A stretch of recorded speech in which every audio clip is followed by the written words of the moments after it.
DPBS13074, Abhidhamma and Buddhist thought. So as you all know, this is our uh, schedule, March 6, 7, 2021 and April 3, 4 and 17 and 18 and May 1 and 2.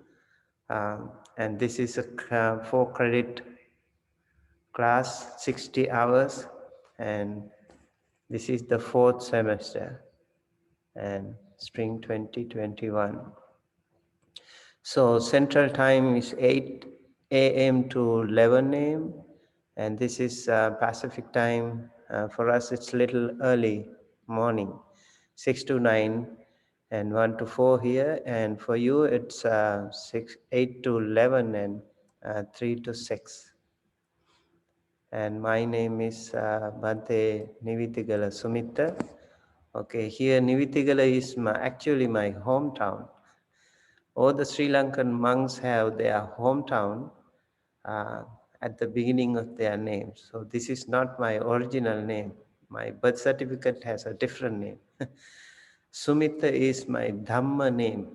Sumita means good friend. Bhante is another Pali word that we use to address the monks. Like you can call any Buddhist monk as Bhante, means venerable or reverend or whatever. Okay, and these are some of the information that you can find about me, and my email address, you already know that, and then our wonderful um, faculty, Dr. Beth Jacobs, also will be teaching uh, with me during this semester. Okay, and so today we will try to cover up. It is the beginning of the day, and we will learn little more things. Maybe we will introduce a Venerable Kongyang, also have a few words to begin with, and also the abbot will also meet you later on, and we will try to learn a little bit more about the overview and introduction to Abhidhamma and the 4 ultimate realities and the authenticity issues. Those are the things that we will hopefully cover up today. And there are students here, like some of the students, most of you are enrolled already, and some of the students maybe they are just auditing this course.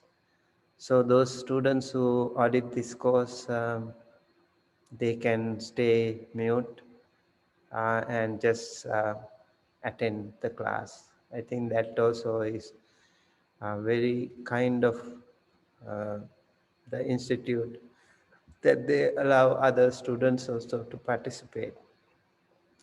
The authenticity of early Buddhist texts by Bhikkhu Sujato and Bhikkhu Brahmali was a book that we recommended for today, but um, there are more things that we can cover up, hopefully.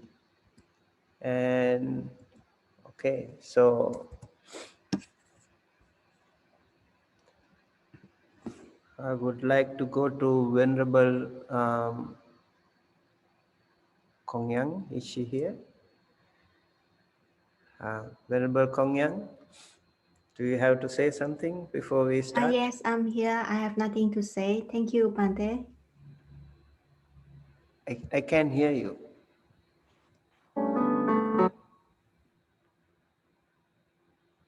Hello? Yes, Bante, can you hear me? Yes, okay, a little bit. Thank you. Okay. um,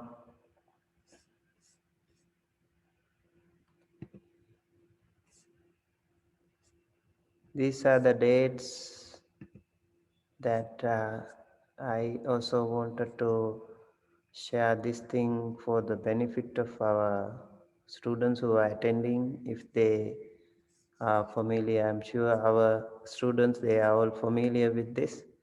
And today I will teach, and then Dr. Jacobs will cover up the classes tomorrow and also the next week. And yeah, this, and I will also come back again later on. So we will teach hand in hand, and we will try to cover up as much as we can. And the other thing I would like to mention is this is a this course is a it's a diploma course. It's not a degree course. So Venerable Jnana Ratana Thero from University of Kelaniya, he strictly instructed us to touch base the introduction. We just try to introduce the course. We just try to introduce you to Abhidham, and hopefully, um, I'm sure many of you also have learned more about Buddhism, or maybe you are completely new to Buddhism. Maybe you have started reading these texts and all. So let's walk through and help each other and also discuss in between. You are welcome to ask questions. We will try our best. Dr. Jacob is more, I think, more expert in Abhidhamma and psychology, modern psychology. So her inclusion to this course is really very helpful. And I am a Buddhist monk from Sri Lanka. I entered the Buddhist order when I was 11, that is nearly 40 years ago. So at the beginning of my education as a young Samanera or novice monk, we actually started learning these things by heart. Like the Chitta Chetasika Rupa Nibbana, we just by hearted them. And it has also become a tradition in Sri Lankan Buddhist monastic education that all the monks, they have to learn things by heart. And also that is a tradition. We learn things by heart.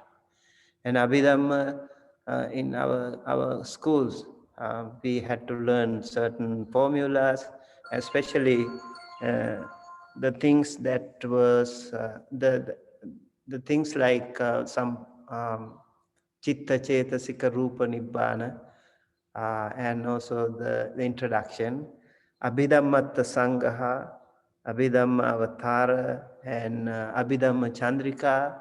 They were the books that we actually tried to learn in our early monkhood days.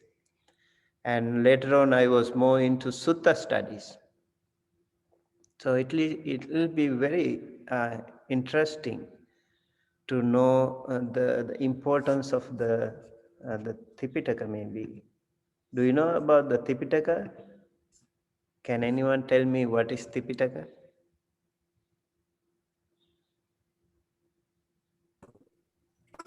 Yes. Tashita, Yes? Tashita, your Linux is not cooperating with. You might want to quit and rejoin. You sound like a chipmunk. Can you hear me? Yes, we can hear you. Okay. So what is Tipitaka? What are those three things in the Tipitaka? 3 baskets: the Vinaya, the Sutra, and Yes. Sutta, Vinaya, and Abhidhamma. Abhidhamma, yes. Sutta, Vinaya, and Abhidhamma. So these are the things that we learn in. Um, uh, and do you remember that I maybe I have also shared the link about the structure of the Tipitaka.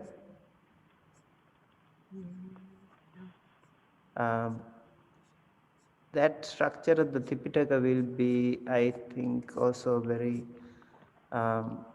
it's going to be helpful. Maybe, let me see.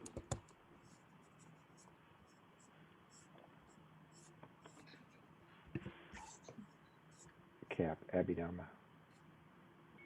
Over here.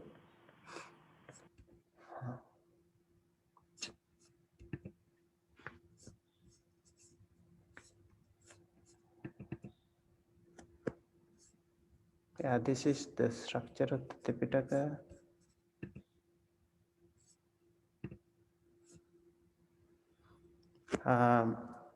We can see the Vinaya Pitaka and the Sutta Pitaka and the Abhidhamma Pitaka. And Tipitaka means 3 baskets. And during the first Buddhist council,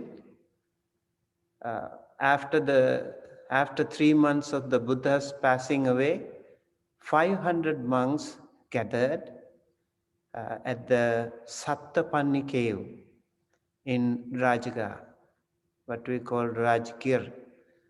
And it was sponsored by King Ajatasattu. And Venerable Mahakassapa was the leader during that time. He was the main monk, senior most monk. And he was in charge, overall in charge, or the chairman of this Buddhist council, first ever Buddhist council. And Venerable Ananda's contribution was really important. And Vinaya Pitaka was assigned to Venerable Upali. He was the foremost among Vinayadharas. According to Anguttara Nikaya Etadaggapali, Venerable Upali's role is very important again. And Venerable Upali and his disciples were assigned to take care of the Vinaya Pitaka, Parajika Pali, Pachitya Pali, Parivara Pali, Chullavagga Pali, and Mahavagga Pali. And out of the Tipitaka, Sutta Pitaka contains the bulk of the volume. So Digha Nikaya, for example, lengthy discourses, long discourses. There are 34 suttas, and all these suttas were assigned to Venerable Ananda and his disciples. And Majjhima Nikaya, 152 suttas, were assigned to Venerable Sariputta's disciples. Do you know that Venerable Sariputta was no more that time? He already passed away before the Buddha. So his disciples were assigned to take care of the Majjhima Nikaya, middle length sayings. So Digha Nikaya monks were called Digha Bhanaka, because those days they didn't have a writing system. They learned things by heart. And Majjhima Nikaya, those monks were called Majjhima Bhanaka. And Sangyutta Nikaya is the other category. There are more than 7,000 suttas. In short suttas, sometimes some are little longer, but very important suttas again. And Sangyutta Nikaya was assigned to Venerable Mahakassapa and his disciples. Anguttara Nikaya, they are like numerical accounts, ones and twos and threes, and they are all numerical accounts. And so these suttas, like in number, there are more than 9,000 suttas. Venerable Anuruddha, who was the foremost among the divine eyes, he was and his disciples were assigned to take care of the Anguttara Nikaya. There are they are called Ekaka, Dukkha, Tika, Chatukka, Panchaka, Chakka, Sattaka, Navaka, Attaka, Navaka, Dasaka, and Ekadasaka. So there are 11 categories in the Anguttara Nikaya. And Khuddaka Nikaya, all the other Sangha members, they were also assigned to take care of them. And so they learned those things by heart. In Khuddaka Nikaya, the content of the Khuddaka Nikaya can be a little different. Like at the beginning, it was little books, number of books, and later on, we find more books added. At the beginning, especially in the Sri Lankan tradition, we had 15 books. Of course, there were some books that were added later on. But after the Chatta Sanghayana, the Burmese tradition, they also added a little more, like Milinda Panya, Nittipakarana and all. So all these books are part of the Tipitaka. And then Abhidhamma Pitaka, Dhamma Sanghani, Vibhanga, Dhatu Kata, Puggal Panyati, Kathavatu, Yamaka, and Patthana. These are the other books in the Abhidhamma Pitaka. Well, in the first Sanghayana, what we call the council, first Buddhist council, we do not have any Abhidhamma texts like this. And it was only after the third council, that's like 230 years something after the passing away of the Buddha, that during the reign of King Ashoka, the third Buddhist council was summoned, and Venerable Moggali Putthatissa, who wrote Kathavatu as the final text of the Abhidhamma Pitaka, and that's actually to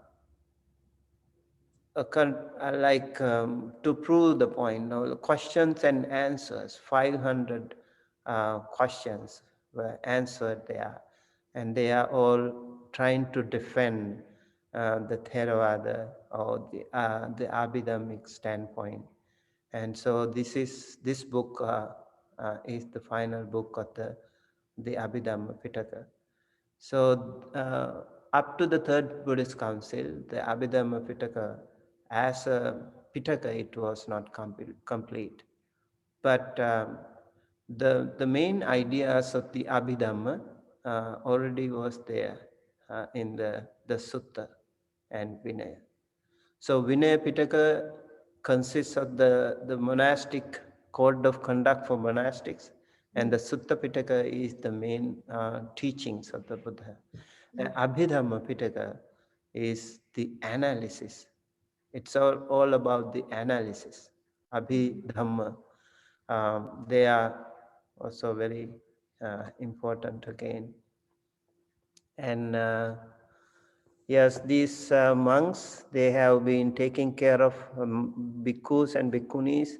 They have been taking care of the sasana to a greater extent. So we have great respect and regard for these monks for their wonderful contribution to the Buddha Dhamma. Okay, and okay, I did a little research I would like to share with you. Currently, I'm working on this Wikipali project. We are translating the Tipitaka into modern languages, and I'm working on Mahanitesa Pali, a text that has not yet been translated into English. So Wednesday is my class teaching, translating this. And here I checked the word Abhidhamma, and there are 699 times that we find Abhidhamma in the Tipitaka. And there are 16 variations of the word. Abhidhamme, for example, 415 times, and Abhidhammang 91 times, Abhidhammo 89 times, and Abhidhammasa 32 times, and Abhidhammepi 19, Abhidhammoti, they are like combinations. Abhidhamme api. So actually it should go here. And Abhidhammo iti, another sandhi or combination. Abhidhammo, it's also can be incorporated with this. Abhidhamma and Abhidhamma, so Abhidhammasa. So all these variations we do have in the Tipitaka. And here are the lists of books. And all the 699 times we find this is staggeringly important for us because Abhidhamma, Dhamma Sanghani, Attakatha as the most number of times that we find the word Abhidhamma. Bante, Dhamma Sanghani, Mulatika. Mulatika is, okay, so now I would also like to. Bante, are you supposed to be sharing your screen? I'm sorry? If you were sharing your screen, it's no longer. It was for a minute, but it is not. Oh, really? Oh. I think I was sharing the whole screen. Okay? Yep, that works. Can Thank you you. see now? Yep, thank you. All right. Okay, so this is the Wikipali project. Did you see this one before? No, Okay. this is Okay, all new. so this is the screen I was sharing. 699 times we have this word, and these are the variations. There are 16 variations of the word Abhidhamma among these 699 times. And the books, the list of the books, you can see the long list of books here. And all these books mention about Abhidhamma. Very interesting. You see, it's really a long list. But the first book, for example, Dhamma Sanghani Attakatha, Dhamma Sanghani Mula Tika, the Abhidhammavatara Tika. So these are, okay, I would also like to call Sut. Now, Mula Gantha is, they are the earliest texts, original texts. And then there were difficult words and they were explained in the commentaries. They are called Attakatha. Okay. So Mula Gantha are the original sources and Attakatha, they are the commentaries.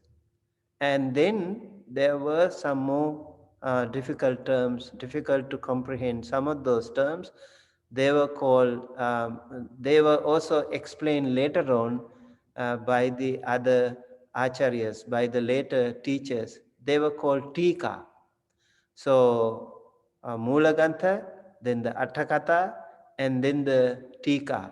And even more explanations were done on the basis of those tikas. They were called anutika. They are also called tippani. So different maybe the jargon you may have to remember. We will continue to uh, repeat. Maybe we will learn these things in future. Hopefully, some of the Pali words that we have to be familiar with. If not, also is fine as long as you know the content of it.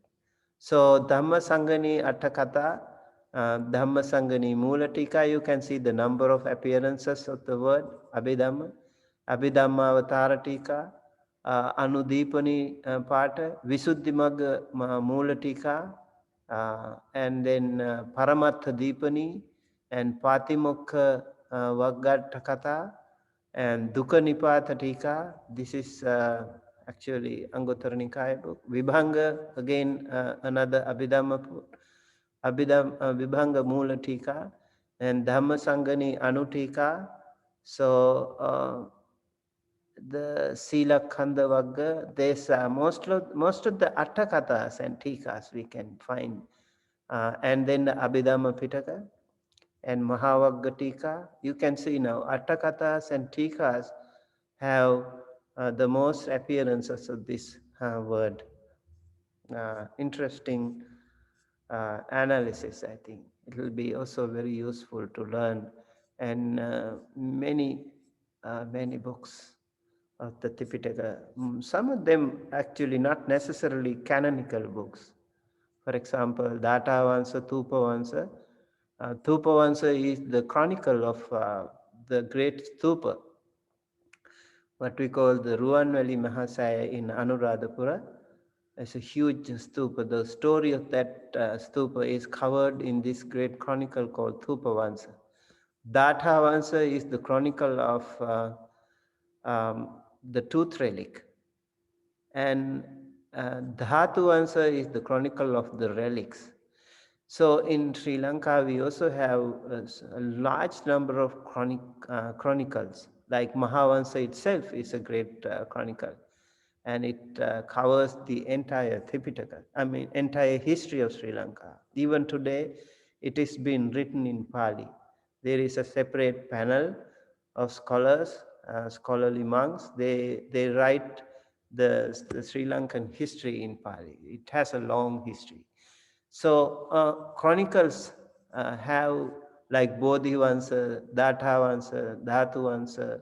All these vansas means they are chronicles. And so they are not necessarily Tipitaka books. Part of the Tipitaka we can call non-canonical texts.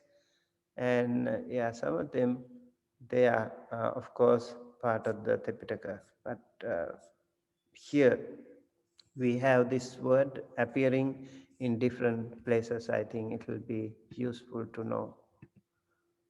Okay. Okay. Um, and also, if you have any questions, please feel free to ask. Okay. And then I would like to go to the. Okay, here. Ante, I have a question. Yes. When you just said there are 16 variations of the word, do they have variations in meaning, or is it just kind of a grammatical thing that they show up differently? Well, it is the grammatical, yes. Okay, thanks. Yeah, it is the grammatical. For example, let me take this one. Abhidhamme. This is the noun is declined in locative case. So Abhidhamme, in the Abhidhamma. Okay, so in the Abhidhamma, that word, if I click here, you can see here, atta abhibhayatana vannana. So abhibhayatana vannana, there are eight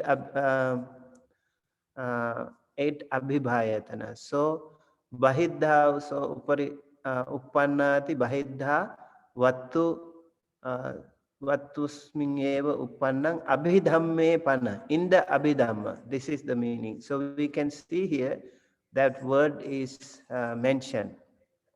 So they explain those things. Abhidhamme pana ajhatang arupa sanyi bahidha rupani pasati. I think if I speak these Pali words, you will feel very bored. Uh, so the word, what I want to say is the word Abhidhamma is mentioned, and according to Abhidhamma, in the Abhidhamma, in on at, that is the meaning when we discuss about the locative case, that is there. So it will be interesting for us to know because that word we can see here already 5 times. So the whole thing is about the Abhidhamma. And then Abhidhammang is the here Abhidhammang is the objective case, that is accusative case, Dutiya Vibhatti. Abhidhammo is the subject. So Abhidhammas to the Abhidhamma or of the Abhidhamma. So just the grammatical difference. Is that clear? Yes, thank you. Okay, thank you. And I also found in Sutta Central, I definitely like to recommend this Sutta Central .net for you if you want to know anything about the Tipitaka. They have wonderful really a wonderful contribution to the translation of Buddhist texts. So Abhidhamma, we have 53 results I found here, and so they can also be pretty useful how the Abhidhamma is used in different texts, and sometimes this is the dictionary, and this is IB Horner, of course that's a secondary scholarship, but this one is again Milinda Panya by Rhys Davids, and is Pleasure God, and this is again Milinda Panya. The Apadana, Jonathan S. Walters, then so most of them are like Milinda Panya texts are there about Abhidhamma. I think this is maybe Jataka. So some of uh, the things that we can find here in the Sutta Central can also be very useful. If you want, I can share this link with you, maybe in the chat, so you can have a look later on.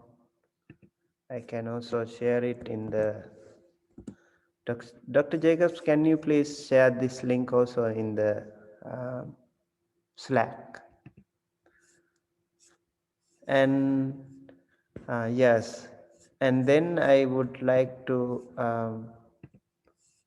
mention you that in the Sutta Central, uh, this is the Vinaya, and sorry, this is the Sutta and the Vinaya and the Abhidhamma. They also have a good precise but really wonderful summary of the Abhidhamma Pitaka. The other Pitakas also covered here. If you want to know about the origins and transmission, early school of Buddhism structure and all, they are there in the Sutta Pitaka section.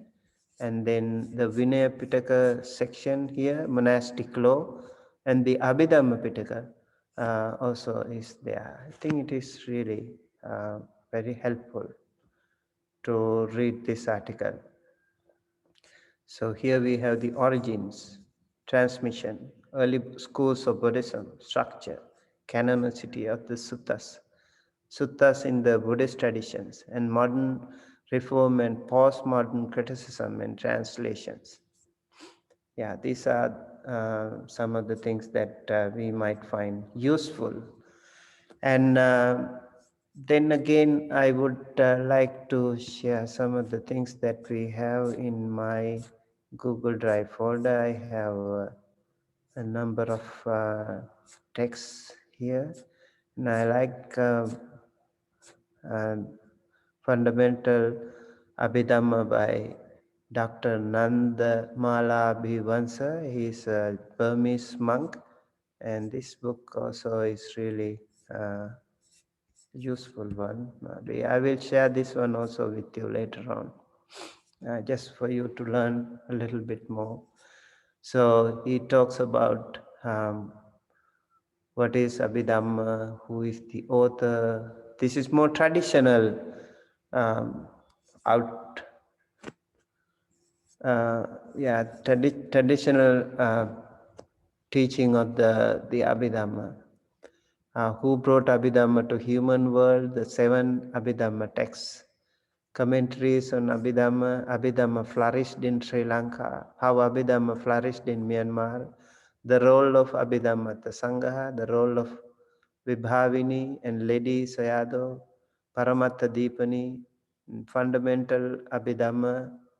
Abhidhamma definition, 7 Abhidhamma texts, the 2 types of Abhidhamma that are explained in Abhidhamma, the 4 ultimate realities, and then Chitta Chetasika, and then the Rupa and the Nibbana, the 4 things that we will find useful. Yeah, this again is a good book I found. Abhidhamma is something that we find in the Buddha's early life according to the traditional teaching. So it is said the Buddha, when after the enlightenment, he was meditating. First week he was meditating under the Bodhi tree. The second week he was looking at the Bodhi tree. It is said like he was looking at the green Bodhi tree, and his eyes became more pure. His vision became more sharper, and also in gratitude to the tree that gave him shelter, he was just looking in gratitude. But I think definitely there should be much more than that. So that's also kind of standing meditation. So sitting meditation and standing meditation. And then he started walking. So that was walking meditation. And then the fourth week, he was meditating inside a golden palace, uh, visually uh, imagined or created, magically created. And it is said he was recollecting the Abhidhamma during that time. This is according to the traditional teaching.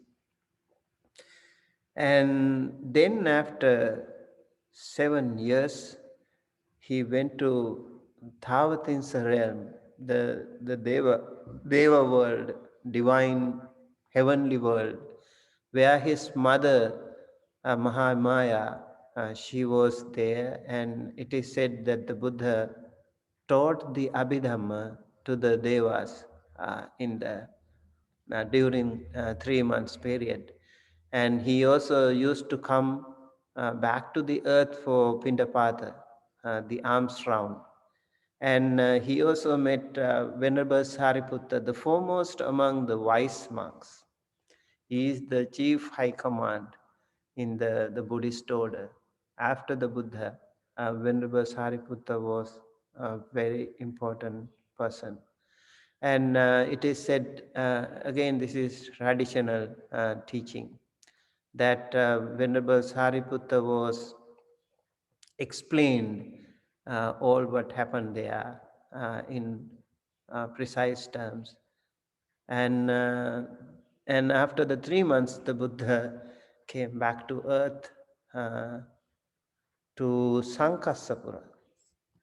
That's another mention of the Abhidhamma Pitaka. And Venerable Buddha Ghosa's explanation, he says, his heart by that world pitying love inspired. When after the twin miracle he dwelt uh, at the high mansion of the 33, throned like the son of Mount Yugandhara on Pandu Kambala, his rocky seat, under the tree called Parichattaka. He, by the noble insight, gave discourse on the Abhidhamma to the spirit who came, led by his mother, from the myriad worlds,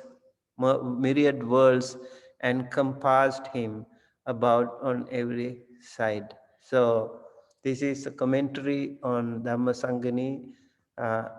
It is also called Atta Salini. And Venerable Buddha Ghosa explains this thing according to the tradition. And it is also said it happened in the 7th year after the enlightenment. So this is about Venerable Sariputtas, how he communicated with Venerable Sariputta.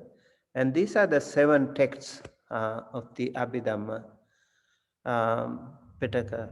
Dhamma Sanghani, the explanations of Dhammas; Vibhanga, the book of analysis; Dhatukata, the speech of the elements; and Puggala Panyati, the designation of individuals; Kathavatu, the points of controversy; and as I mentioned before, Venerable Moggali Puttatissa, was the one who composed this one, and Yamaka, the book of pairs, and Patana, the book of conditions. So these are the 7 texts in the Abhidhamma Pitaka. Okay, and then the commentaries on the Abhidhamma Pitaka. There are 5 topics here, Abhidhamma text, Chitta Chetasika, Rupa Nibbana, and the Panyati. So I naturally speak more Pali words, and please bear with me. And so Chitta means consciousness, Chetasika means mental concomitants, and Rupa is the matter, and Nibbana is the state of freedom from attachment, and Panyati is the concept. And again, there are something called Lokiya, Lokuttara, and also Sammuti, Paramatha, and maybe we will also discuss a little bit about that. So Sammuti is just the worldly denominations, like the traditional truth. Paramatha, when it comes to Paramatha, that is the absolute truth. For example, we as human beings, we call ourselves, we do have names. My name is Sumita, and so we have different names. And this is as a sammuti or a traditional truth. This is correct, right? When somebody said, what's your name? If I say my name is Sumita, I am Sumita, and I'm a Buddhist monk, or I'm a human. We try to actually give some identifications to some people. But in real absolute truth, it's different. For example, I am made of 5 aggregates. 5 aggregates. That is me. So every one of you is actually, you are also made of 5 aggregates. So those arahantas, for example, the Buddha and those arahantas, when they spoke with each other, they never talk to them as, hey, arahanta, or hey, 5 aggregates, come here, and how do you feel, or something. He didn't call them as 5 aggregates, because sammuti satya, or these traditional or mundane truths, are also important. We can't live without that. Although they also know that mundane truth, or this sammuti satya, is important, but they also know there is something called paramatta satya, that is the absolute truth. So they can easily figure out whenever something happens, like they would not be disturbed by anything that happens to their life, like ups and downs, like 8 vicissitudes, what we call loss and gains, sad and happy, all these good and bad things, like fame and defame. Like if people appreciate you or blame you, you don't really feel moved by them. You don't feel disturbed by them, because they know the absolute truth behind this. So it's very unique and teaching in the Abhidhamma terms, but also these things are there in the Sutta studies.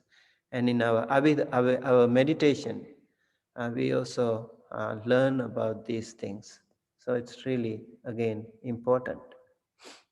And Buddha Ghosa's commentaries, we have Attha Salini, the commentary on Dhamma Sanghani, and Sammoha Vinodani, the commentary on Vibhanga, and Panchapakarana Kata, Atthakatha, the commentary on the other 5 texts. So Pancha means 5. So all the other the texts they have been given only one commentary.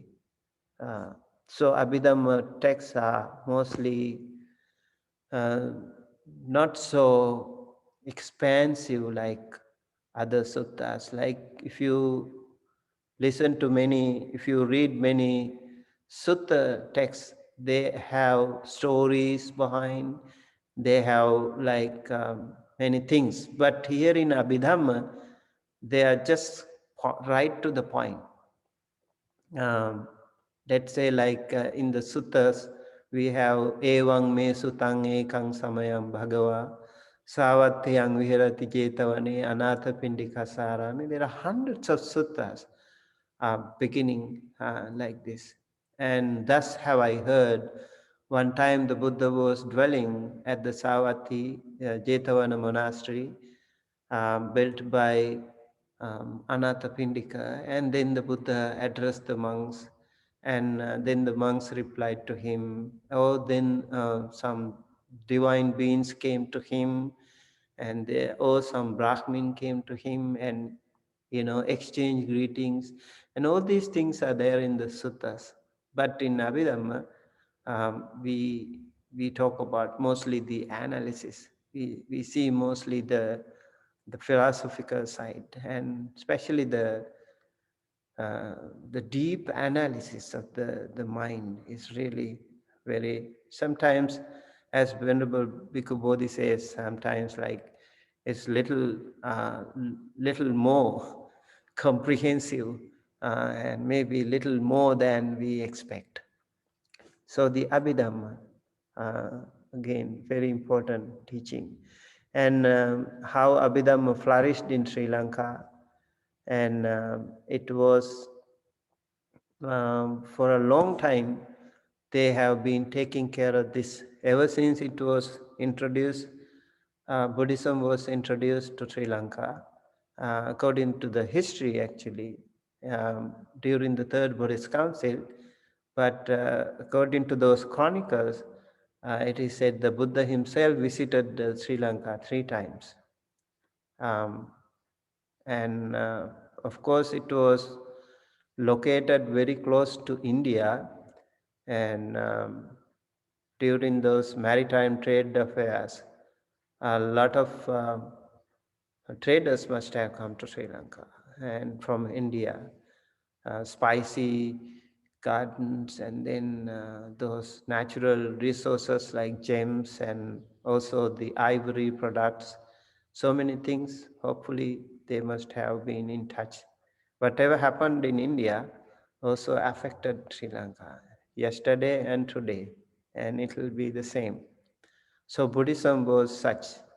And when Buddhism was introduced to Sri Lanka by Venerable Mahinda, and also introducing of the Bodhi tree by Theri Sangamita, they have been historically so important. And even today, the Bodhi tree is very highly regarded in Sri Lanka. So Tipitaka, the entire Tipitaka was, it is said, the Attakathas also, they were translated into Sinhala, and then those Sri Lankan monks, they were taking care of with so much respect and very so much dedication. They were taking care of Buddhism, the authentic Buddhist texts. And later on, Buddhism disappeared in Sri Lanka, but it was well established in, when the Buddhism disappeared in India, it was well established in Sri Lanka. And Sri Lanka introduced Buddhism to the rest of the world as well. Even the Bhikkhuni order was introduced to the world, like Bhikkhuni Devasara and all the other Bhikkhunis have visited mainland China, and through these difficult maritime routes. And so Abhidhamma was also part of it. And interestingly, Abhidhamma is also there in other non-Theravada traditions.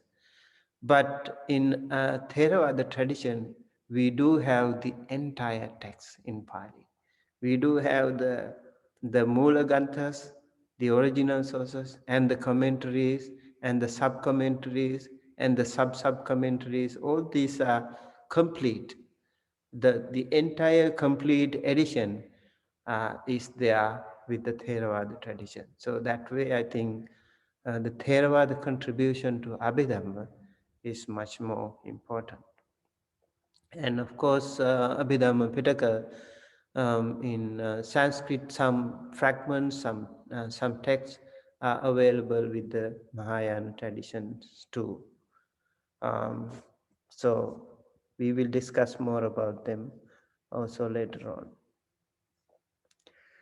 And these few books like Abhidhamma Sangaha, Paramattha Vinichaya, and Namarupa Paricheda, they are again important texts, especially the Abhidhamma Sangaha. Because the Abhidhamma, all those textual analysis, all those comprehensive books were difficult to learn, difficult to remember, and later on, Venerable Anuruddha, he wrote this book about the 9th century AD called Abhidhamma Sangha. And there he treated almost the entire Abhidhamma Pitaka for study purpose. It was pretty useful for many young monks who are studying Abhidhamma. So Abhidhamma Sangha is even today very popular among the Theravada world. Especially when it comes to Myanmar. Myanmar also is very concerned about Abhidhamma. It is said out of this Tipitaka, 3 baskets, Abhidhamma Pitaka will disappear first because it is hard, and as you know, it is difficult to comprehend also. So it is said it will disappear first.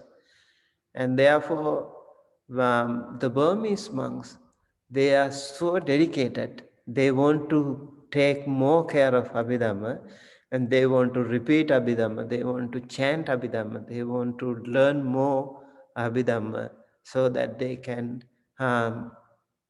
preserve this wonderful teaching as much as they can. So I think that intention is also really important. So even today, I think there are so many wonderful Abhidhamma teachers in Myanmar, and they are even chanting the Patthana, the 24 Pachayas. It's a regular practice, regular chanting by those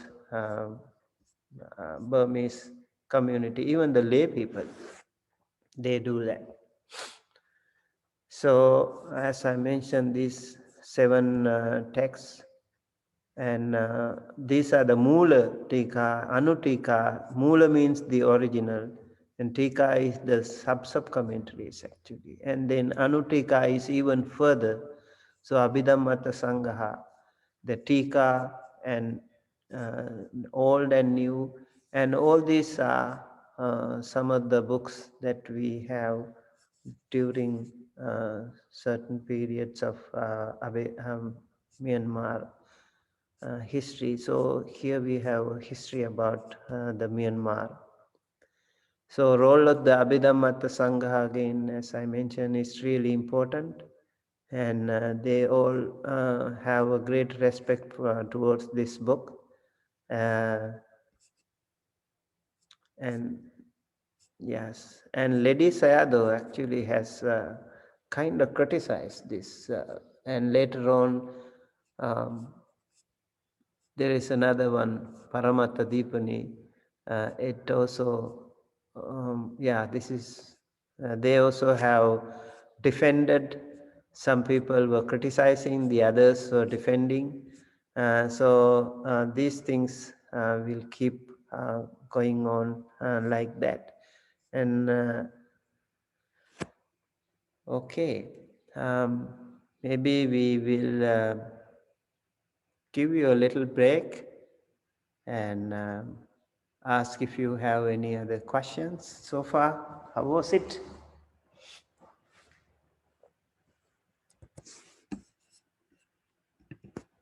Is everything okay? Are you there? Yes, we are. Yeah, it's going to be a lot to cover, but I think it's going to be well worth it.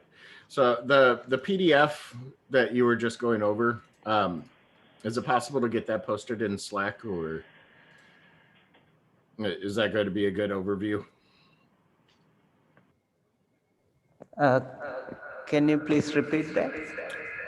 The PDF that you were just using, is it possible to get that posted in Slack? Is that going to be Definitely, yes. I will share it right away. okay? Actually, I think I found it. I can probably post it. The fundamental Abhidhamma from Abhidhamma.com. Is that what that was?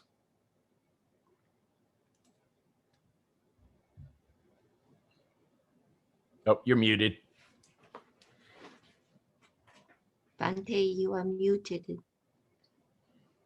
Yeah, Dr. Nanda Abhivansas.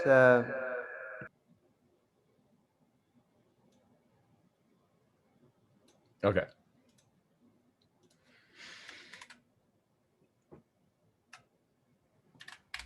Thank you. Any other question? Yeah, Bante, you said that this class is supposed to learn by heart, but no, nowadays it's pretty hard to memorize lots of stuff.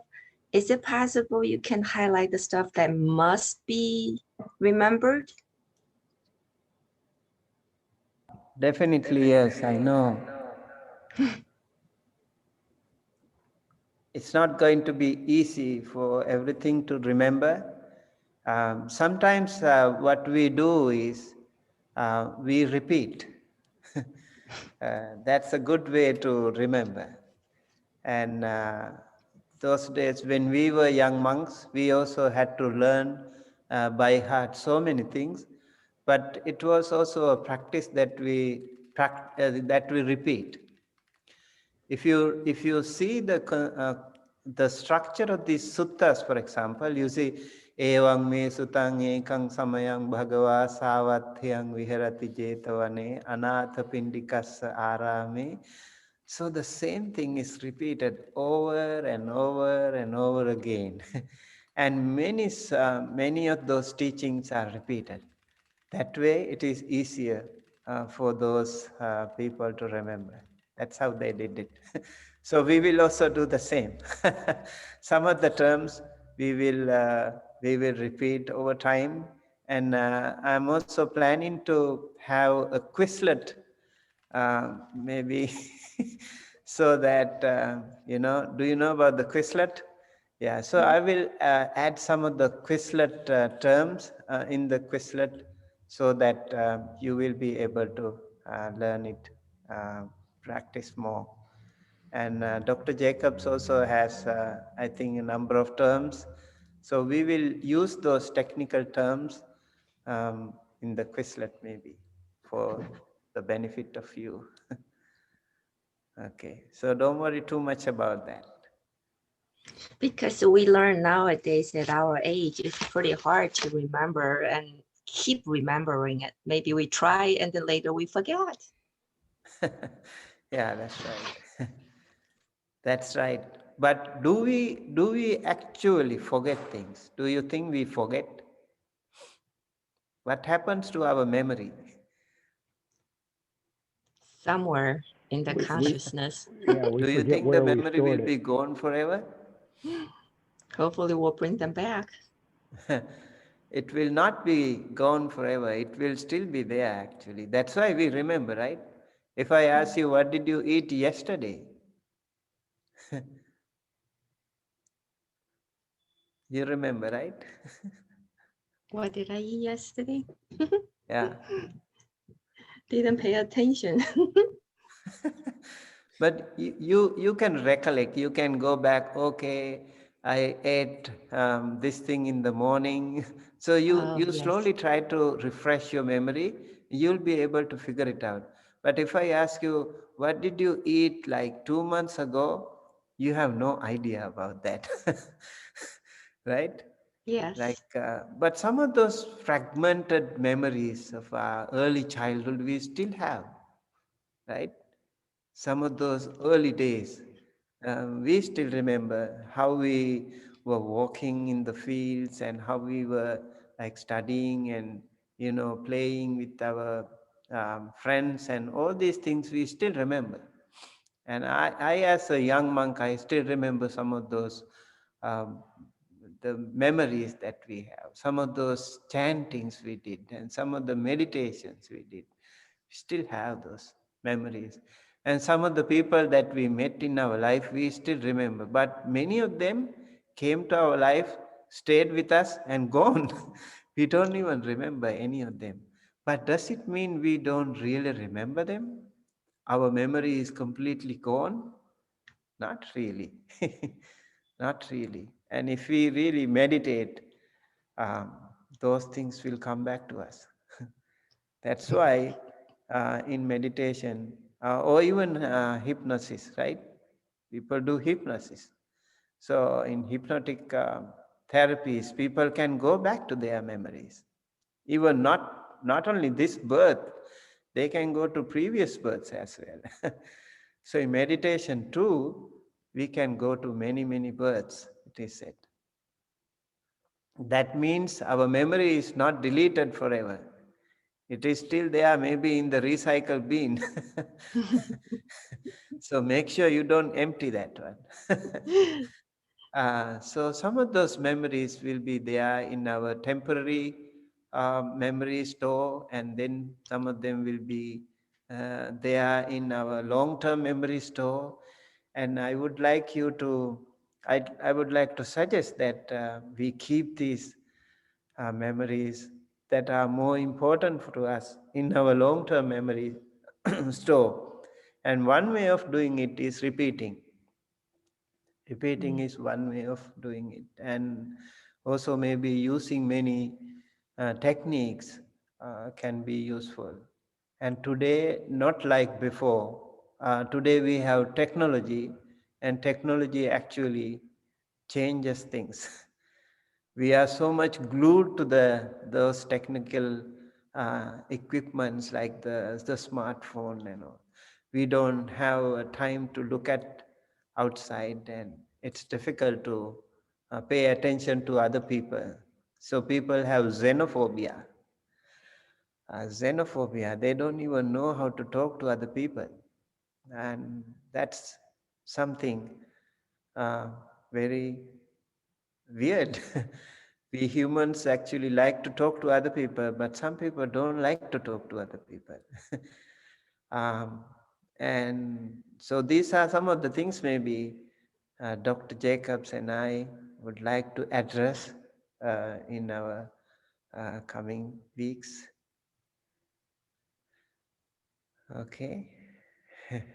Yeah, that will be very interesting. Yes.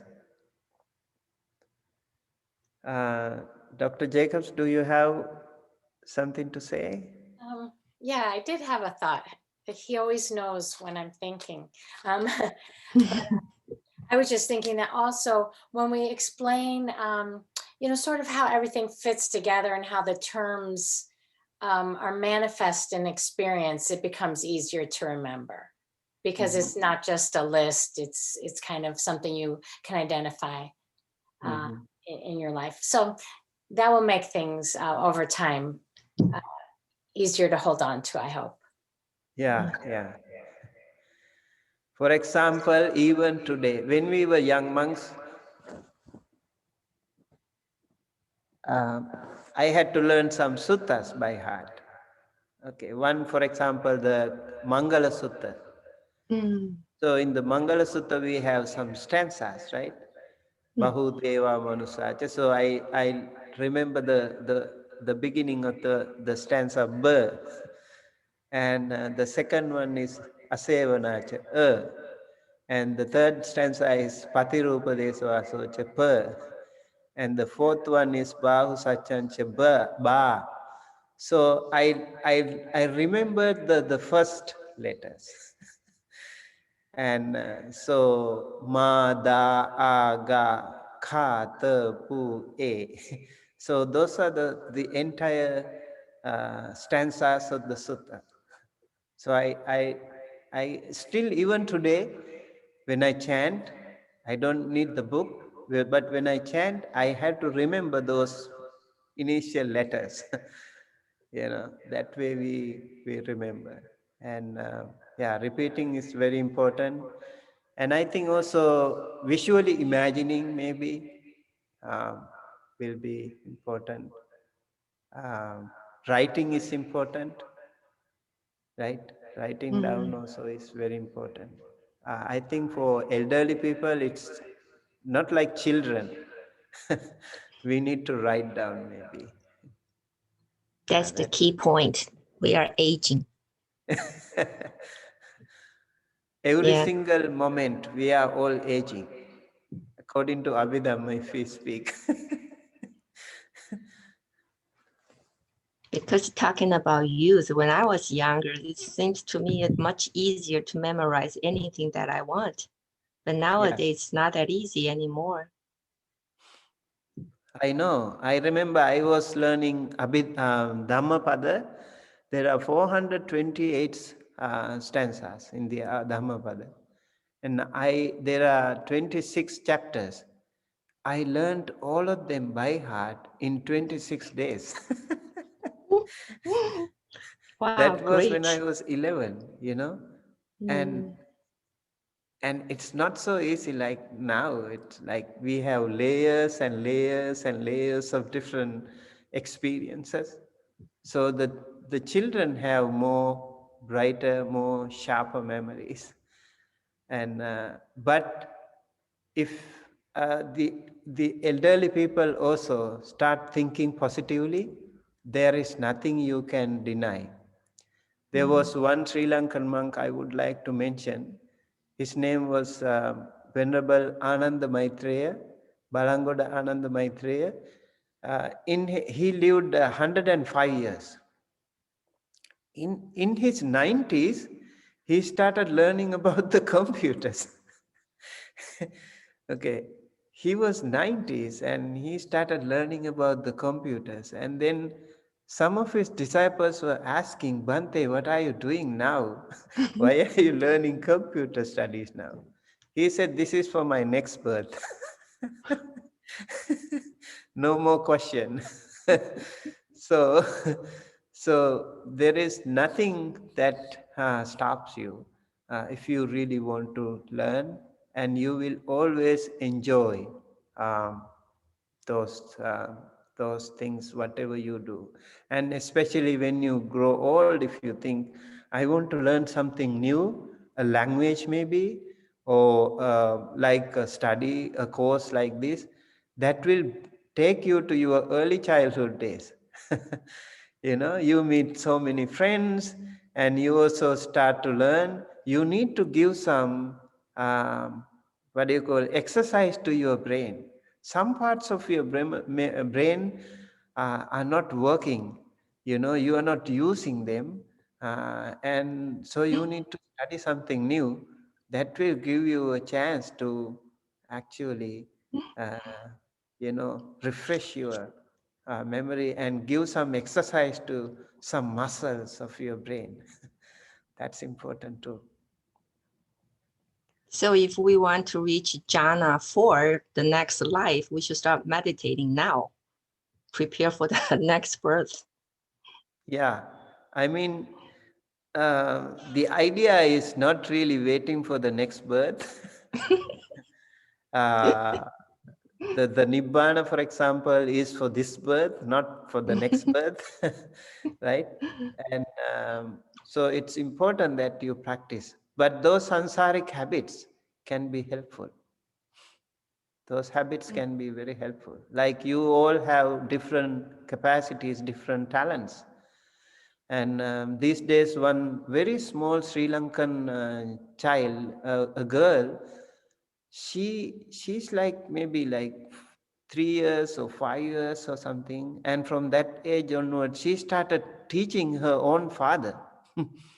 She taught some very hi-fi Dhamma, and it's really amazing the way she was explaining. So definitely that's a sansaric habit.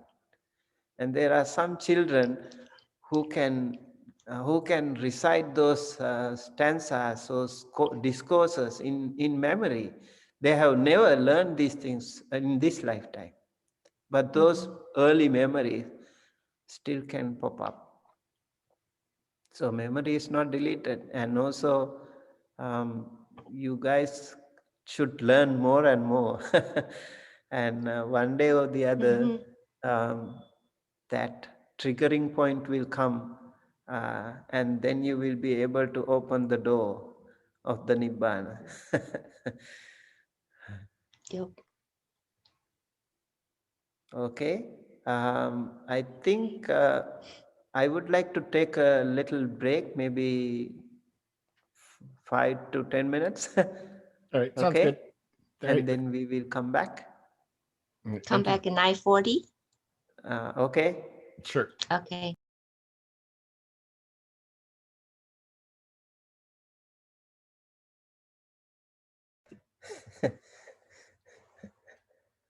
Okay, welcome back. Don't make this.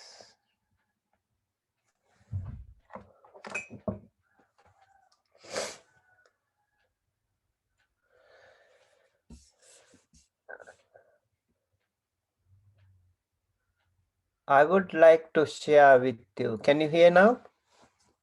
Okay. I would like to share with you a research that I am engaged in. I hope this also will be useful, and after that I will go back to the class. Yeah, this.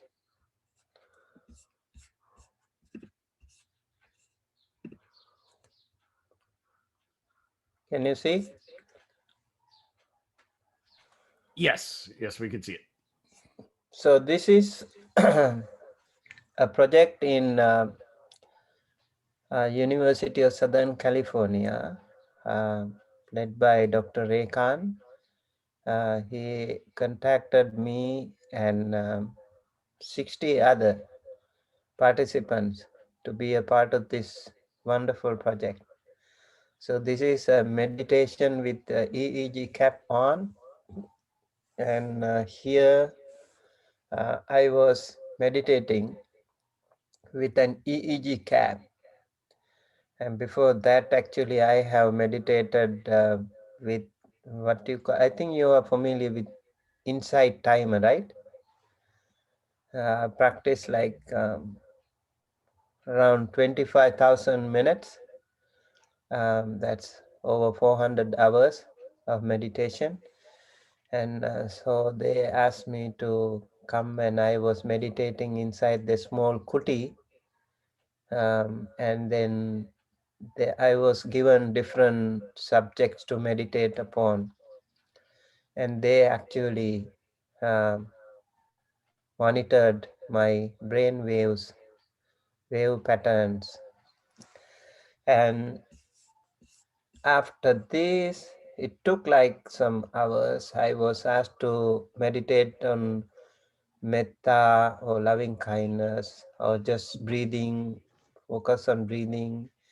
And also I was asked to meditate, like contemplate on challenging situations in my life, so that there was a small screen in front of me, and so I had to read those messages and meditate.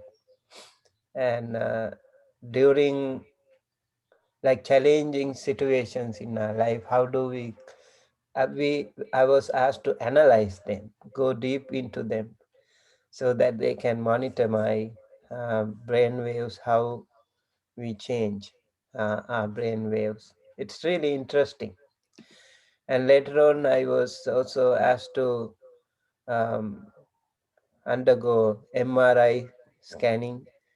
And here I was doing the same thing inside, laying inside the MRI scanner.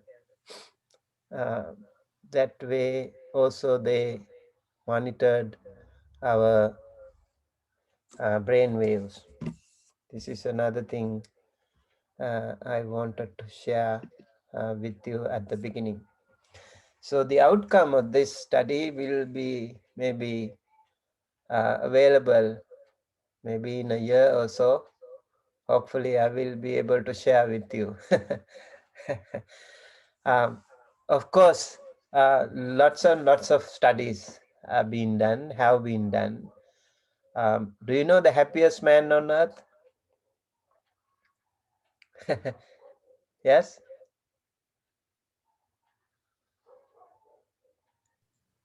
Happiest man I would on guess earth? the Dalai Lama. Yes, Young guy. Is a it young? disciple of Dalai Lama, in fact. Is it young Yeah. guy?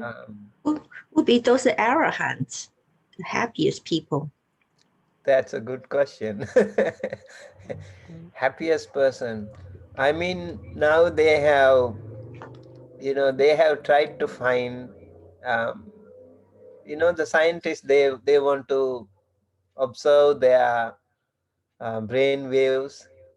So they want to show everything. They want to prove everything. That's why they found this man, a Buddhist monk actually, in France. He is a Tibetan tradition Buddhist monk. Um, you can Google happiest man on earth something. He's there. So loving kindness is his practice. So he keeps, yeah, Matthew Ricard. Um, he's he's the happiest man on earth. So loving kindness is the way he maintains his happiness. So most of us, what we have is we are baffling with these problems, always stressed, always getting angry, always losing our temper, and also very disturbed by whatever happens around. And let's say like nowadays, a lot of people are so scared of other people because of COVID-19. So even the loved ones, you are scared of them. You think like the death is following, chasing you all the time. So the more people come to you, you are so scared. And uh, so constantly this fear factor can really hamper our uh, peaceful, healthy inner peace. Inner peace, if we can maintain that inner peace without being disturbed by whatever happens around, then I think we can be happier. We can also be healthier. So in order to maintain our inner peace, it's also very important that we keep ourselves happy all the time, which is very challenging. Let's say like you don't want to get angry for 1 week. Can you do that? You can, right? Good if you can. That's a good progress actually. And in today's meditation also, we try to monitor our thoughts. And a lot of people think they can't, if you have like little children or even young children maybe, parents are very frustrated sometimes. They become very easily upset, when they do some naughty things. You feel upset and you get angry, you yell at them. So all these things can happen. And also when something happens in the world, like maybe a natural disaster or someone sick in your family, so can you also maintain your inner peace, and can you not lose your temper? Can you not be angry? And can you not be sad? If we can, that will be really very powerful, very good way to maintain our inner peace and to be in good health. So in this this is introduction to Abhidhamma. And I would like to say we need to learn this Abhidhamma and we need to analyze our day-to-day situations. If we can apply that theory into our practical life, I think that way our study will be much more helpful. Otherwise, just a theory you can apply in your day-to-day life doesn't make much of a sense. That's why Dr. Jacobs and we are trying to um, make this course more practical, and hopefully it will help many of you, all of us, to maintain our inner peace. Okay. Dr. Jacobs, would you like to say something? This time I wasn't really thinking anything, but I think one thing that is important is that the information comes from the ethical base, and it comes from the meditative experiences of these incredibly adept meditators. And so we will be talking about how to apply the information, how to use it as a metric for your own path and experience. Yeah. I think she used the word matrix. I remember Bhikkhu Bodhi also used that word matrix, right? For the Abhidhamma word Matika. No, that might be where I got it. Yeah. Matika is the Pali word for matrix. I think Bhikkhu Bodhi's Abhidhamma teachings, lessons can also be very useful. Have you watched those things? I'm sure you must have done some. And Bhikkhu Bodhi's contribution to modern day teaching, especially in the West, I think is really important. We really appreciate his effort, his kindness, and his hard work in teaching the Abhidhamma and also translating Pali. And uh, the monks like Bhikkhu Thanissaro, they are also doing such a wonderful job in reaching out to the Western society because they have been born and brought up with this system.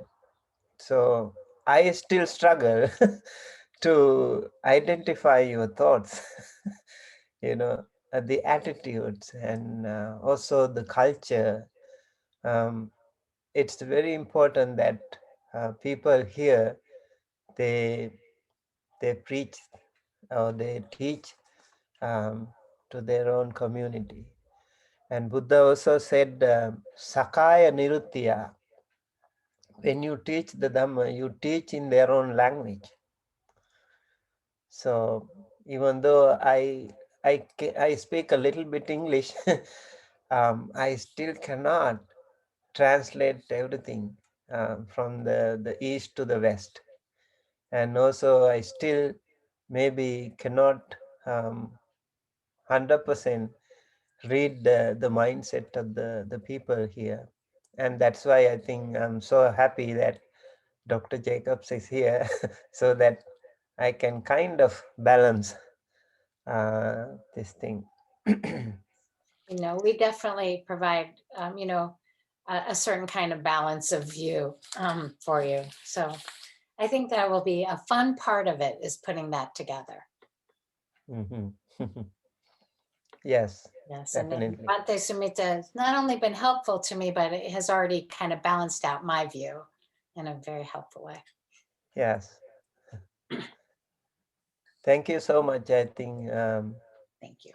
Dr. Jacob and Venerable Kong Yang, they have been so helpful all the time, and I also feel very very good about this class. I notice your enthusiasm all the time.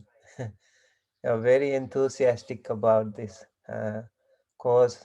I saw some of your name like Francesca, and she posted some books. And Lee Patton, very, very enthusiastic too. I saw your post, and Corey Russell also looks to be very enthusiastic, and other people also, of course. And so most of you are in the Midwest, right?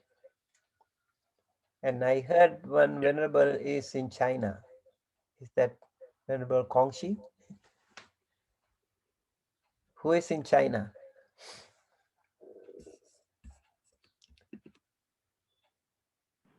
Wen In is in China. Okay. Okay. Right. Okay, so with that, we will move on.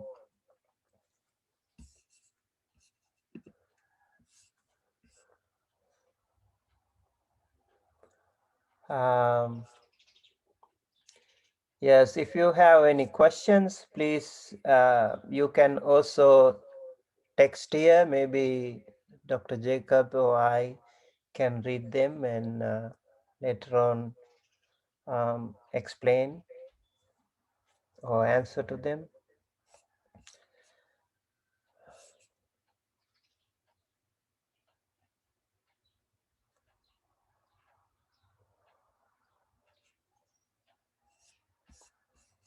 Okay.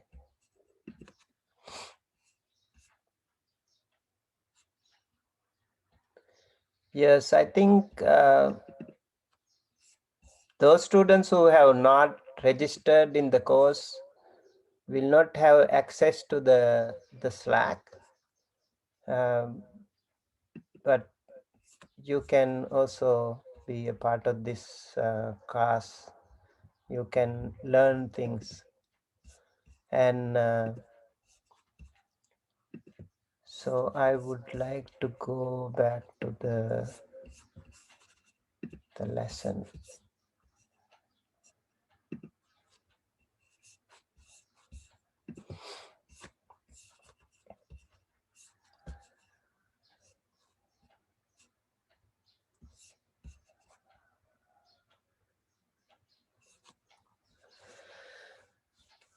So Abhidhamma, Abhi and Dhamma.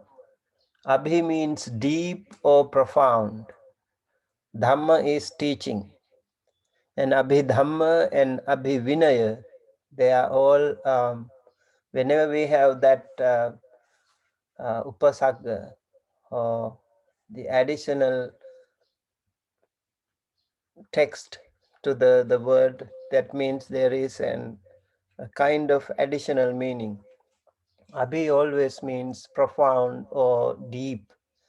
So Abhidhamma is mostly dealing with profound and deep analysis. And so the 7 texts in the Dhamma Sanghani, classification of Dhammas, Vibhanga, the book of analysis, and Dhatukata, the talk on the elements, and Puggala Panyati, the designation of individuals, and Kathavatu, the points of controversy, and Yamaka, the book of pairs, and Patthana, conditional relation. So, as I mentioned, the Panyati and Paramatta, these are all Sammuti and Paramatta, they are also called Sammuti and Paramatta. And these are the two things that we learn here. Let's say like we have a table, we have a book, we have a computer, we have trees, we have so many names that we assign to different objects in the world. But they all have their names, and they are called Panyati or Sammuti. And the real analysis, if we say, like if we analyze the table into different components, we can disassemble the legs and the top and all the nuts and all. Then we disassemble that. That will not be a table anymore. So that will be like some pieces of wood or something. And if we further analyze, even a piece of wood can be further analyzed. That will become maybe dust, and even more molecules, very minute particles can be there. So maybe we can go to the atom, or even I think even today the even atom is can be broken. So eventually maybe the emptiness or the shunyata or the energy that can also be the case. So these material things that we have, and here we have four elements, and that we call Patavi, Apo, Tejo, and Vayo. Patavi means the earth element, and Apo is the water element, Tejo is the fire element, and Vayo is the air element. Everything we have in this material world are consisted of these four elements. If we talk about the table, the table has more earth element than the rest, but the table also has fire element. The table also has a water element. The table also has air element. Predominantly, it is earth element. That is why it is tough. It is tight. So when we meditate in our body, we contemplate on the 32 parts of the body. And so if we analyze them, we can also see the water element, the fire element, the earth element, and the air element. For example, if we take the tooth, our teeth and bones, they have more earth element than the others. If we take the air, like the breathing, it's definitely predominantly um, consisting of air element. So these all elements have different functions. Like earth element has a different function, and water element has a different function. We have water element too in our body. And of course, I think the most of the things that we have in our body is water, right? Even on the earth, we know so much water uh, on the earth. And in our body, most of the things are also water. And if we dry out the water, the body will become very lighter. And earth element, water element will also help us move things up smoothly. But then that air element is also uddhangama, adhogama, vata. It says like it will help us carry many things to different parts of the body. It is the air element that helps us move up and down. And the space or the uh, air inside also uh, is important, uh, uh, a feature function of air element. So Patavi, Apo, Tejo. Tejo is the fire element. We do have inside our body the fire element too. And because of fire, it is easier for us to digest our food, and also our to maintain our temperature. And if we don't have that temperature, and our body will not be able to survive. And because of the temperature, we maintain the temperature, and we can live. And all these elements are important. If we stop breathing, we won't be able to live. We won't be able to survive. So the moment we start breathing, we keep breathing day and night. Even while we are sleeping, we breathe. And even when we are in coma, in the hospital, maybe in ICU, we still breathe. And they check our temperature. And if we change our temperature, the body will also change. And we feel not comfortable. We feel unusual and weird. So every time something weird happens, we get fever, temperature changes. And every time we have some weather pattern change or something, we get cold. So that is water element changing. So all these things are there. Uh, they are part of these four elements are parts of our integral parts of our body system.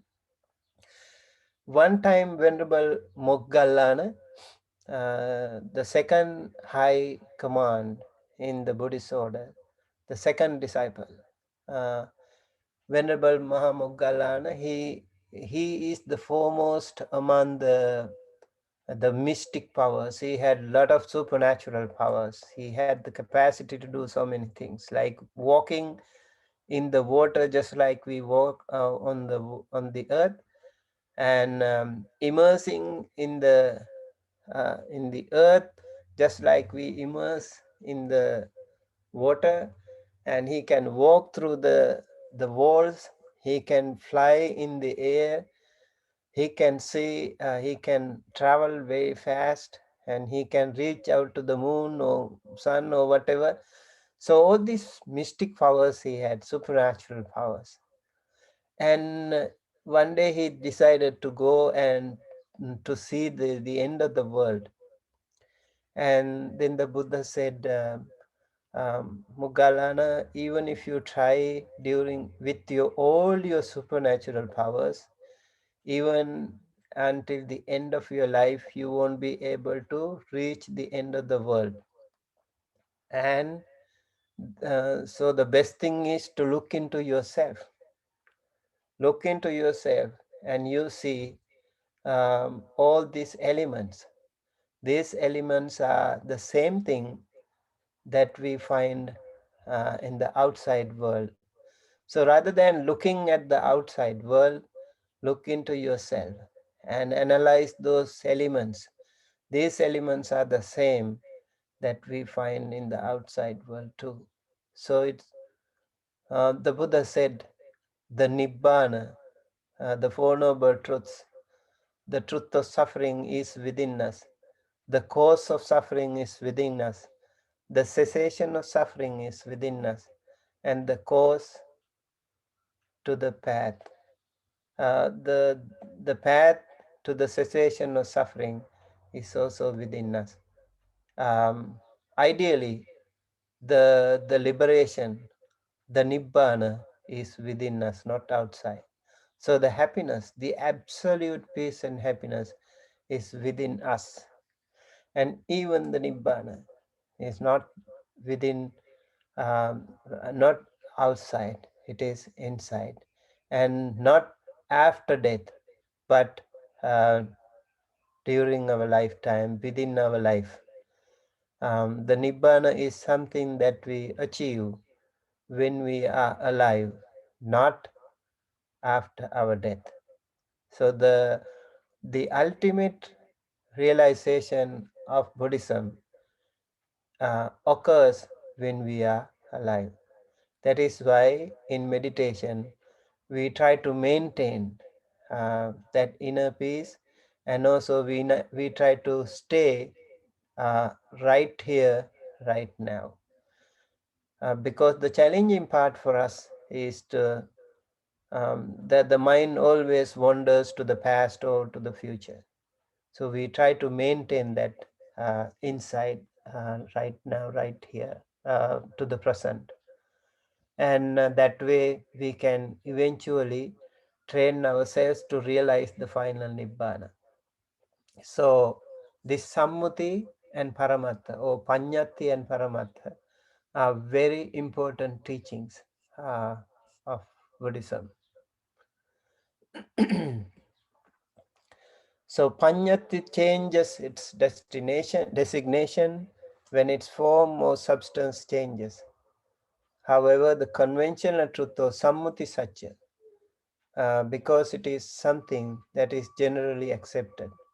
Using the conventional truth, the Buddha gives guidelines dealing with status, obligation of human society, morality, conditions of success in life, and so on. And the Paramatha is the ultimate reality, the Dhamma of reality. The Dhamma of ultimate reality is that they never change. It is real forever. The ultimate reality is abstract truth, or Paramatha Satya. And that abstract truth is also something to do with the Nibbana.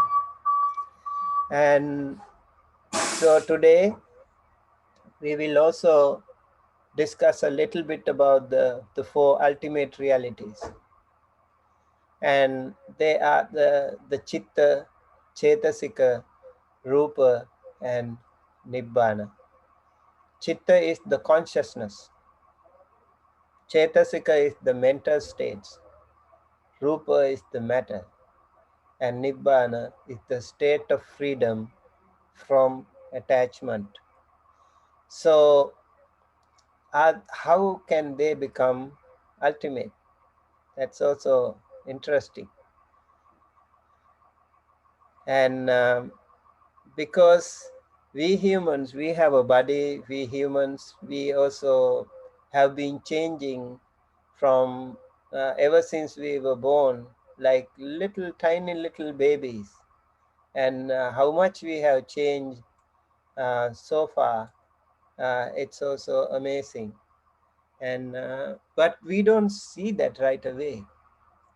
We see it after a while. Oh, I'm growing old, I'm growing big, I'm changing. All these things actually happening to us every single moment, but we don't recognize it, we don't realize it.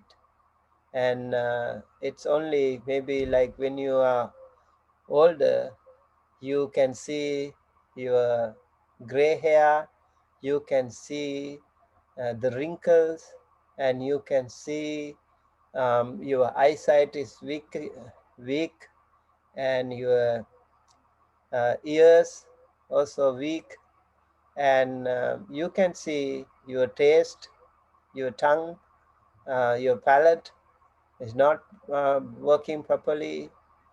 So then we try to understand. But most of the humans, they like to cover it. They like to camouflage it. They don't want others to see that they are growing old. And in Buddhism, it is a meditation again. Marana Anusati, or contemplation on death, is a meditation. So whatever we have in our body, if we contemplate on that, it helps us face the reality of life and more comfortably, more confidently. So that's why it's important to know the reality of life. And here, Chitta and Chetasika and Rupa and Nibbana, they are some ultimate forms and truths that can be applied to anyone in the world. And these analytical studies can be very helpful in Abhidhamma, learning about Abhidhamma, and also learning about the true essence of Buddhism. And Chitta here, for example, is the consciousness. So one can also call mind. And later on, Dr. Jacobs will explain 121 or 89 chittas and 54 mental states or chetasika, and then 28 rupa and the nibbana. So these things will also be discussed in detail later on. And chitta, what is chitta? Chitta is the like chinteti iti chittang. It is defined as because you think, therefore you have the mind. You think, therefore you are, right? And that is chinteti iti chittang. So chitta is the like the company that produces the product. Chetasika is actually that product. Chetasika is the mental state. And so we get good and bad mental states. So good Chetasika and bad Chetasika can happen to us. And it is the careful analysis that can help us realize these Chetasikas. And also it is the careful meditation that can help us get rid of those bad chetasikas. And in meditation, what we try to do is to analyze them. And when we analyze them, we can find out those unwanted mental states, and we can also get rid of them, having known the reality of them. If you remember, the Buddha, during his enlightenment period, it is said he was baffling with so many maras, and it is said he was having engaged in a war with the Mara. It was a very fearful or ferocious fight, battlefield. And it is said the other, no one could help him. And all those powerful devas also ran away. Actually, what happened? It was not a real physical war. It was just an internal war. Of course, when you meditate, it's an internal struggle, internal battlefield, and you are constantly being challenged by those chetasikas, mental states. So, the more skillful you become, the more smarter you become, you will be able to analyze your mental states, and you will be able to recognize your mental states. And then it is going to be easier for you to get rid of those unwanted mental states. So chitta and chetasika, it is said like they are almost integral part of the system, and just like the tree and the bark, chitta and chetasika are almost into each other, so they have to depend on each other. And nibbana, for example, bana is the tanha or the craving or the attachment. Ni means the negation or absence. So nibbana is the absence of tanha or absence of all forms of attachment, freedom from attachment. Nibbana is not to be born in a different realm. It is a status that you are completely out of all forms of attachment. So that is about nibbana in precise terms. So chitta, the consciousness,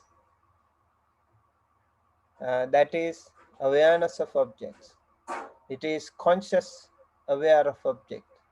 And so chittena niyati loko, the whole world actually is carried, led by the mind.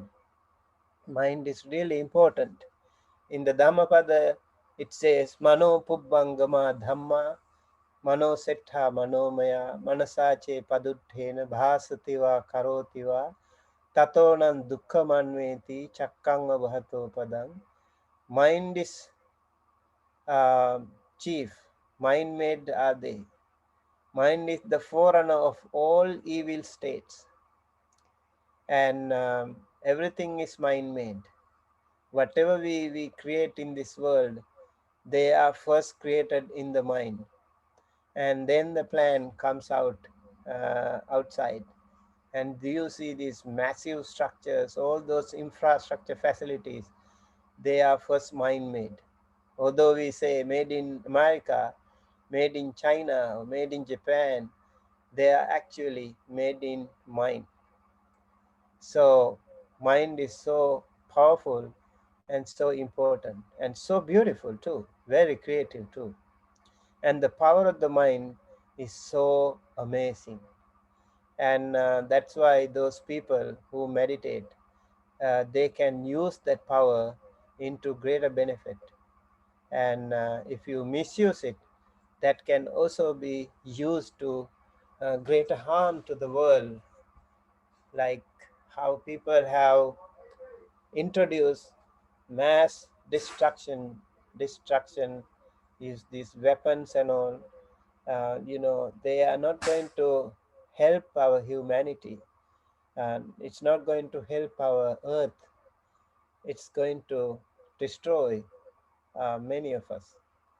So mind can also be used disastrously if we misuse it.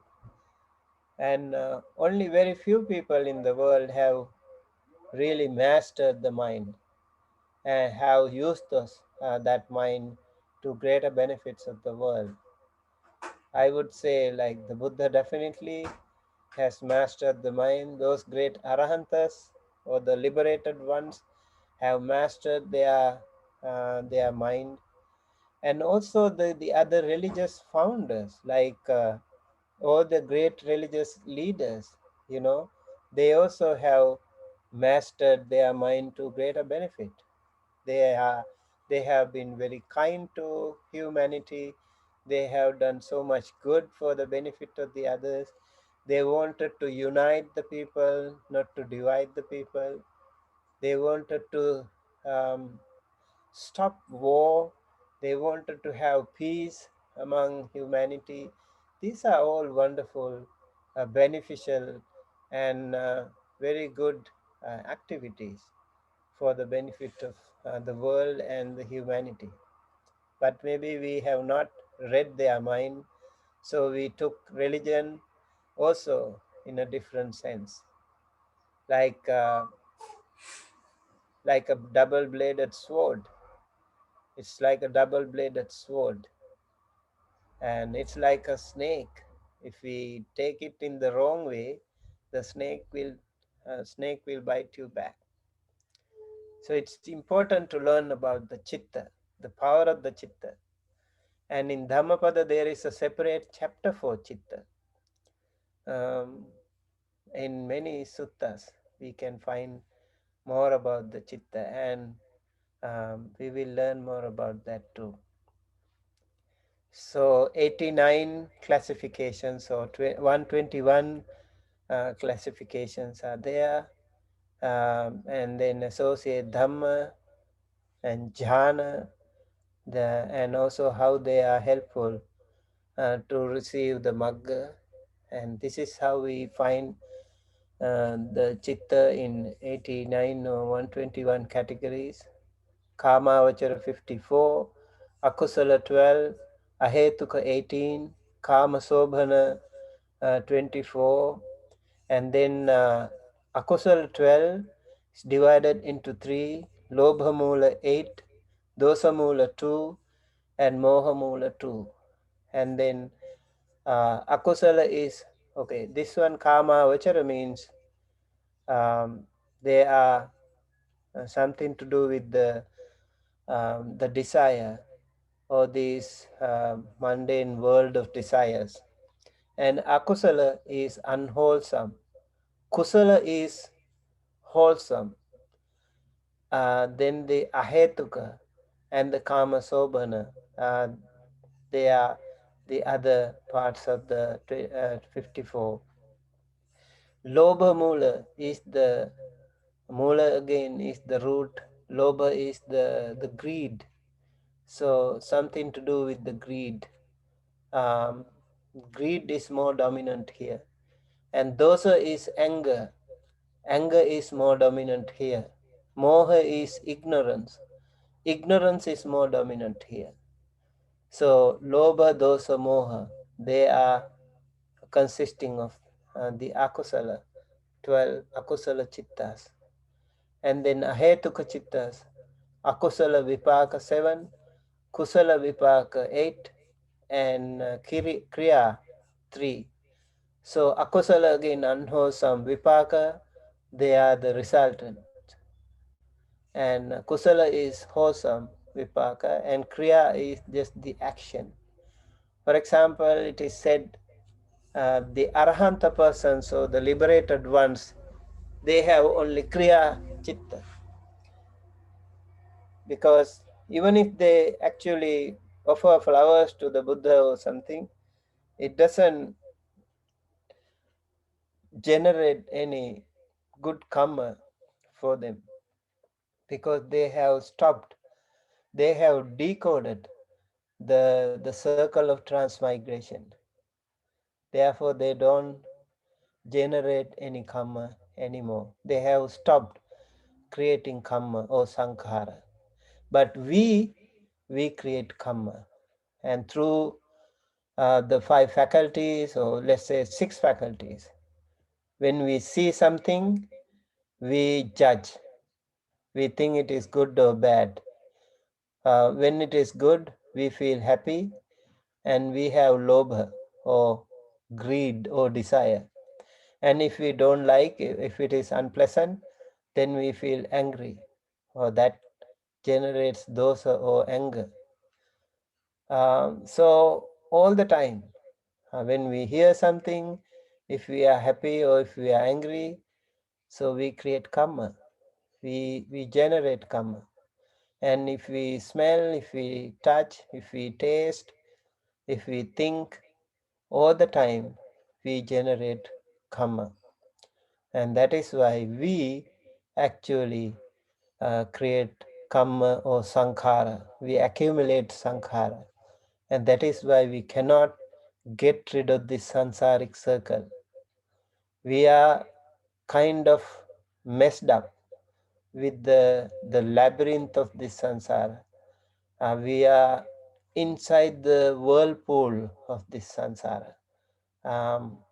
Difficult to get rid of this desires. We like to be rich. We like to have good name and fame. We like to have like lot of prosperity. We like to like endless desires. Endless. No matter how much money you have, you still don't want to stop. You want to become number one. In order to become number one, you have to do so many bad things. And competition, cutthroat competition, rat race competition, all these things are there. And you want to be an achiever of many things, just because of our ignorance, our moha. We cannot get rid of this sansaric circle, sansaric whirlpool. So it will be very useful actually to learn these things, to analyze these things, and eventually the Abhidhamma teachings, although they are more analysis or analytic basis, but they are really also helpful for meditators to read their mind, to get rid of those unwholesome states. So in Kama Sobhana 24, we have 8 kusala, the wholesome, and the vipaka resultant, and the kriya, like just action based. And Rupavachara, Kamavachara 54, Rupavachara 15, and Arupavachara 12, and Lokuttara 8 or 40. This is where we find the difference between 89 and 121. So Rupavachara, again, Kusala 5, Vipaka 5, Kriya 5. Arupavachara, Kusala 5, Vipaka 5, Kriya 5. And in the Lokuttara, Magga, like Sotapanna Magga and Sakadagami Magga, Anagami Magga, and Arahanta Magga 4. And then Phala, Sotapanna Phala, Sakadagami Phala, Anagami Phala, and Arahanta Phala. They are the 4. And they can also be increased or multiplied by further with the jhanic factors and all. So we will have to learn.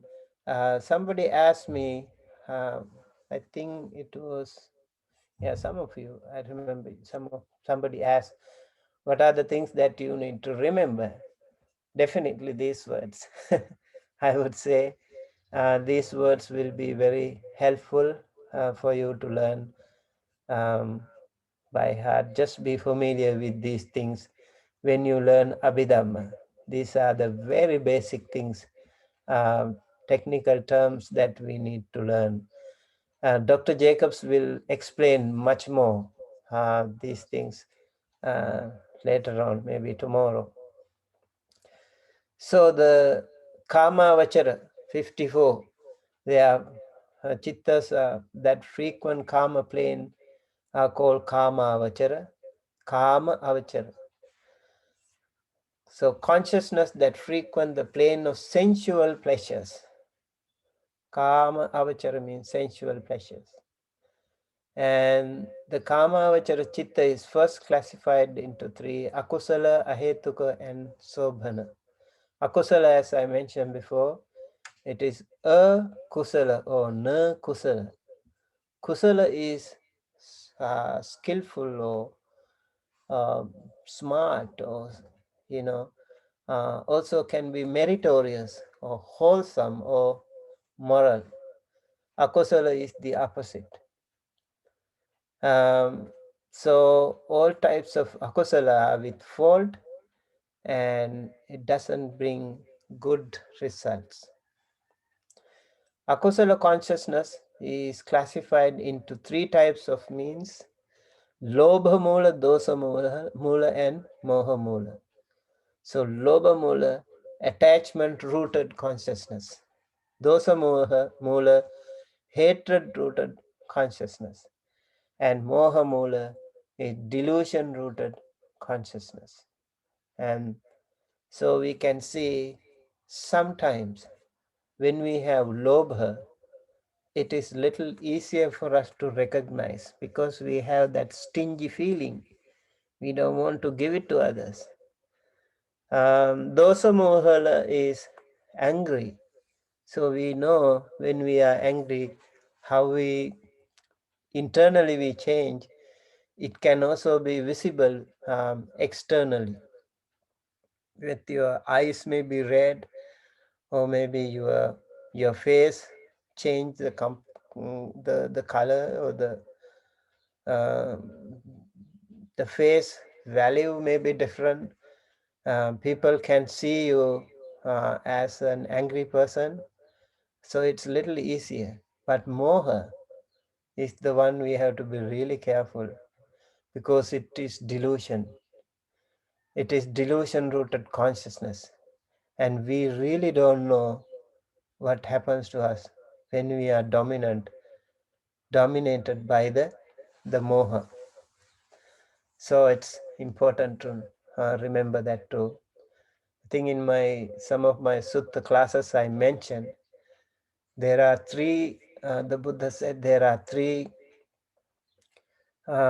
3 massive structures in the world, massive objects. One is the great ocean, the other is the great earth, and the third is the great mountain, maybe the Everest mountain. All these are massive, massive structures. And the Great Ocean is maybe 38,000 feet or something deep, maybe in the Mariana Trench. Very deep water, like how many miles? And the Great Mountain is 29,035 feet tall. And if you immerse that mountain in the Great Ocean, still we have several miles up water, and still the water is more. And the great earth is even much bigger. And all these things will disappear one day. It will take years, maybe not hundreds, not thousands, maybe eons. They will be gone into oblivion. It is said you will not be able to trace any soot or any ash once they are gone. That is the nature of this world. Everything will be gone. But the Buddha warned us, the ignorance, the delusion, the moha will still be there in us if we do not make any effort. We still be traversing in this samsara. So I just want to emphasize the power of the delusion, the power of the moha. One time it is said the Buddha was traveling with Venerable Ananda, and when they were walking along the path, the footpath, the Buddha saw a line of ants, and Buddha looked at it. When he passed, he looked at it, and then he gently smiled. Buddha doesn't smile that much. He smile. If he smiles, there is something always very special. Venerable Ananda was noticing that, and he immediately asked the question, the Blessed One, why did you smile? You normally don't do that. And then the Buddha said, Venerable Ananda, look at this line of ants. I can see them. I can see their infinite samsara, and they have all been universal monarchs before. They have all been kings before. Now look at them. They are all ants. This is the length and breadth of the samsara. This is the delusion that leads us to the samsara. And it is very hard to get out of them, to get out of this whirlpool of samsara, and to decode this samsaric misery or mystery. And it is only by constant effort that we can do something about it. It's really important that we know that, and if we are aware of it, we can actually get rid of these tricky situations.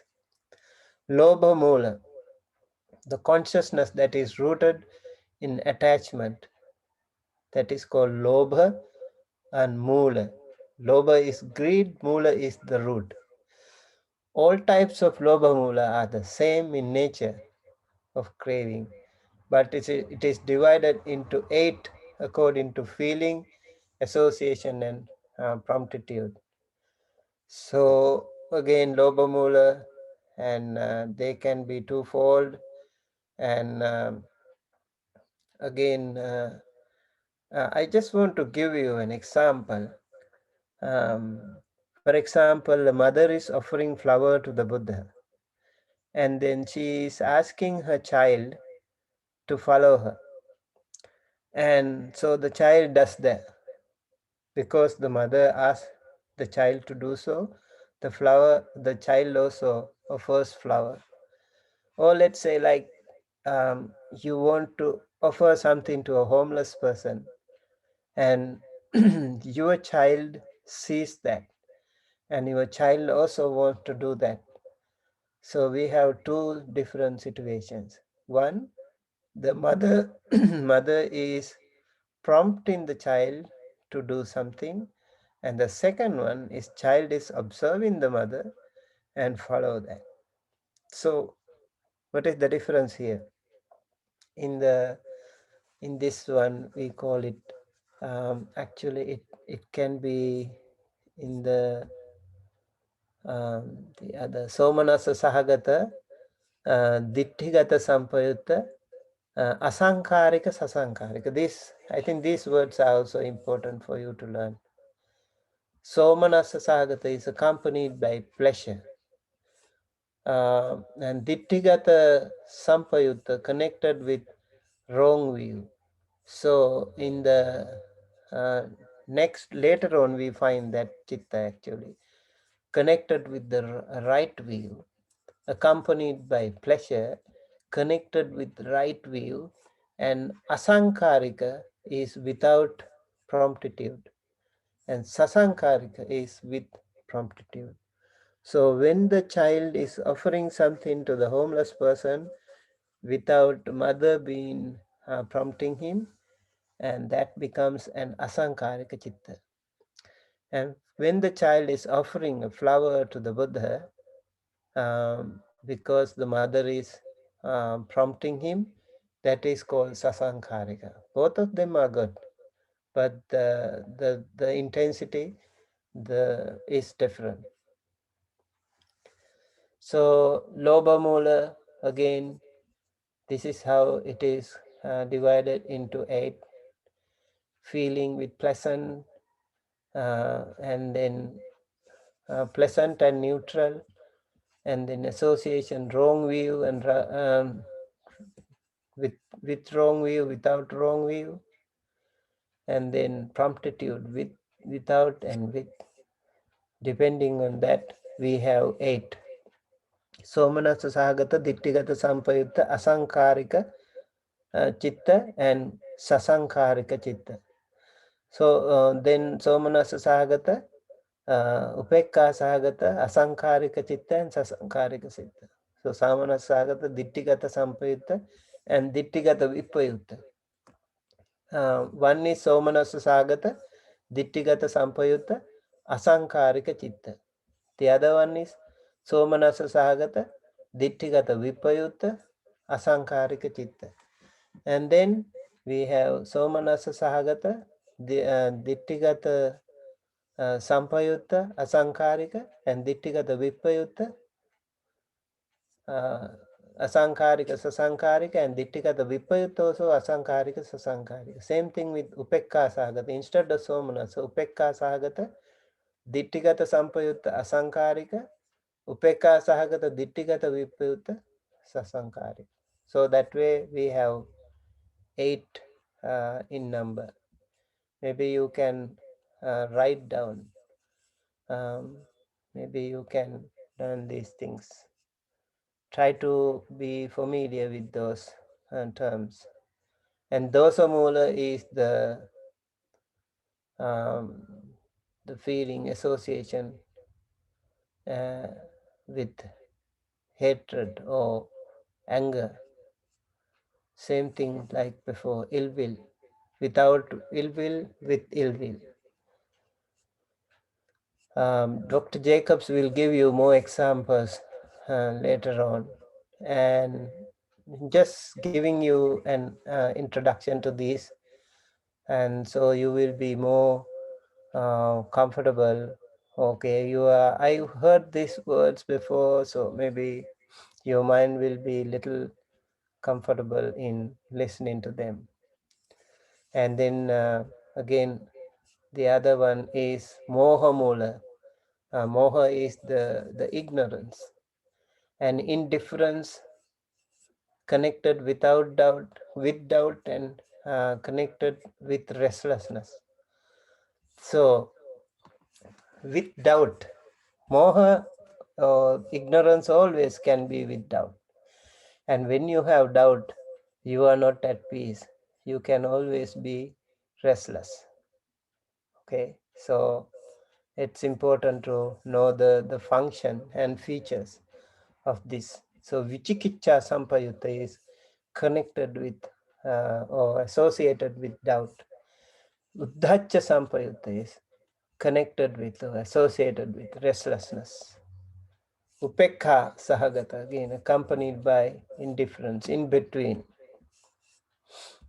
Then the Ahetuka 18, then we have Kusala, Akusala Vipaka, and Kusala Vipaka, and Kiriya.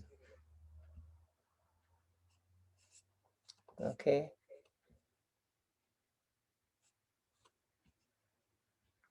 Okay, then I think this also can be very useful. Eye consciousness accompanied by indifference. Ear consciousness, same thing with nose, tongue, and body. So this is how we find different bases, akusala vipaka, and they become 7, 5 here, and receiving consciousness accompanied by indifference, upekha, investigating consciousness accompanied by indifference, 7. So that's how it becomes 7. So these are the Pali words and also the meanings. Pekka Sahagata accompanied by indifference, Dukkha Sahagata accompanied by pain, Chakhu Vijnana, eye consciousness, Sota Vijnana, ear consciousness, Ghana Vijnana, nose consciousness, Jivha Vijnana, tongue consciousness, Kaya Vijnana, body consciousness, and Sampatichana, receiving, Santirana, investigating. Yeah, at least try to be comfortable with the English terms. I'm sure Pali would be a little difficult for you. If you can, yes, it is very good. And even if you can, don't worry about this too much. Just try to get uh, the English words. And then the Kusala Vipaka, here we see the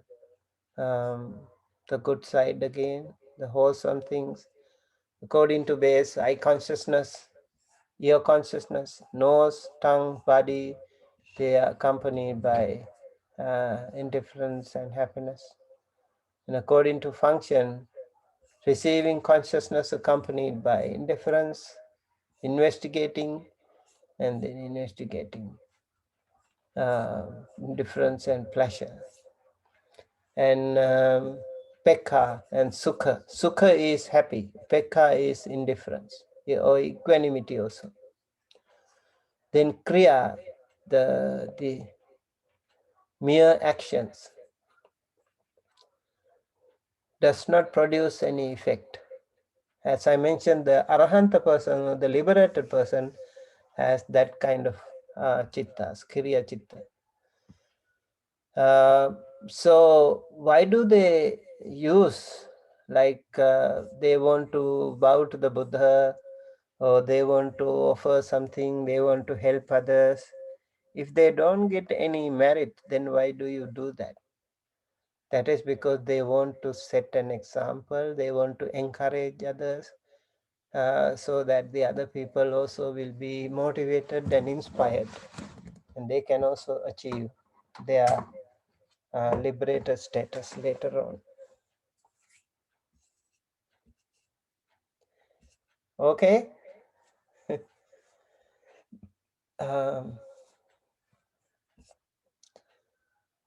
So Kama Sobhana and Kama Kusala and all these things are also there.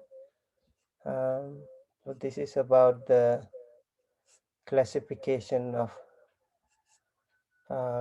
these terms, and this is about the jhanas. I hope we can also discuss more about the jhanas later. That will be also very useful. The first jhana, the second jhana, the third, fourth, and in Abhidhamma we also have a fifth jhana.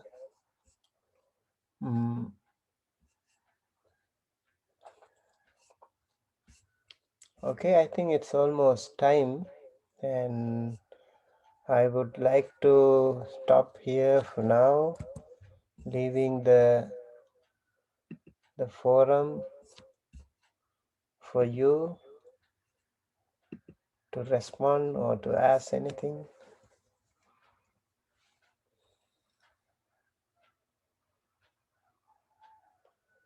Is everything okay?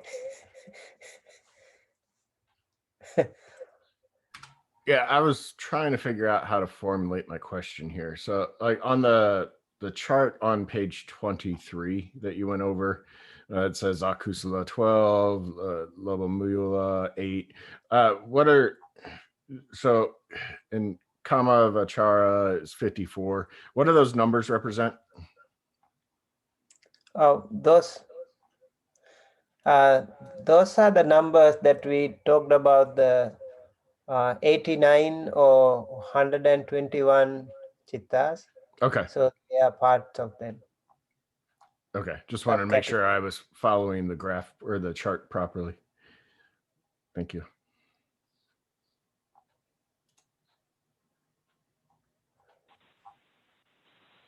Hi, Bhante. This is Josh Dippold.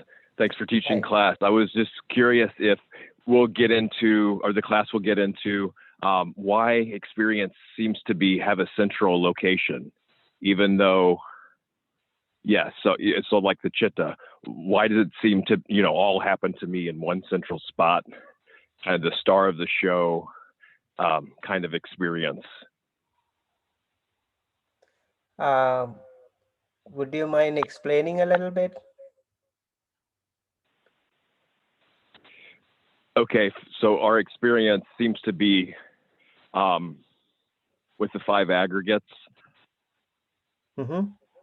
The chitta seems to be centrally located, right? Our experience, like it seems to be tethered to the body in one way or another, right? So I'm not experiencing life as a rock on Mars for the most of the time, right? So why is that? That's what I'm curious. It seems experience seems to be, coming from a central location. Yes, because we have, yeah. let's say we have I, and I is just the window, and I helps us to see things, but I is not the whole thing. It is the I, the form, and the consciousness, 3 coordination. These are, these 3 are coordinated, and then you respond to them, then you react to them. Let's say you see something good through your eye, and you become very happy, and so you react to that. Oh, it is very good, very beautiful, very pretty, or and let's say you don't like someone, and you see that, and suddenly your face changes. Oh, I don't like him, I'm very angry with him or something. So you react to that. So the I is there, the form is there, and the consciousness is there. So they are all in coordination. They are called Chakku and Rupa and Chakku Vijnana. These 3 go together. And then we create karma. Because of this, we create karma. When we react to those things, we create karma. So we constantly do it through when we hear things, when we listen to things, and when we smell, when we touch, when we taste. All the time we do that. Let's say you eat some food, good food, yummy food, you feel very happy. And if you don't like the food, you will feel angry.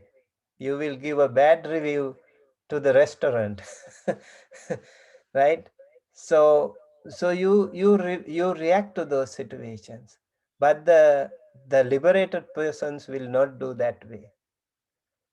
Whether they experience whatever things in their life, they have gone past that level, that stage, so they don't have to react to those situations. They already realize and understand. So it is different for them. But we mundane, we regular humans, lesser mortals, we still react to situations. We still create and generate karma. Did that make sense? Thank you. I guess what I was getting at is why does life and experience seem to happen to you, to a you know? So it's a really deep and profound question, because like Helen Keller, you know, she didn't have, she was blind and Yeah. deaf, but she still had experiences that were really similar, you know, to everybody else that did have the five sense faculties. So yeah, That's a good that's question. that's enough. I don't want to take up too much Keller's time. case. I read the story, her beautiful story, and how she was very angry at the beginning because she couldn't hear anything, she couldn't sense, and I mean, but the mind is still very active, so she can still create karma, right? And even if you are a blind person, um, you can see things, but your consciousness still working. You know, so you still can create karma. And so this Helen Keller story also is just like that. And also actually our own karmic formations, how, as I think last time Lisa was asking, when we meditate it will help us in future also. So when we do good or bad things in the past, it can be also affecting us today, and when we do good things today, it will affect us tomorrow as well. So we continue to generate karma, continue to create karma with or without those. So even if you don't have eyes to see, you still can generate karma, because your eye consciousness still there. Yeah. So chakku, only chakku is not there, but your chakku vinyana is there. And your sota, if you can't hear, you can hear, but you still can, you have the sota vinyana maybe. You can recognize maybe certain things. And so let's say like, I wish I don't have these things because I create karma. Let's say like, because of my eye, I create, I generate bad karma. Maybe I don't need to have these things. That's not the right attitude. Like if you hear things, if you say something, oh, I wish I don't have ears, it doesn't make sense. So you need to have these things, and then you need to be internally stronger to survive and uh,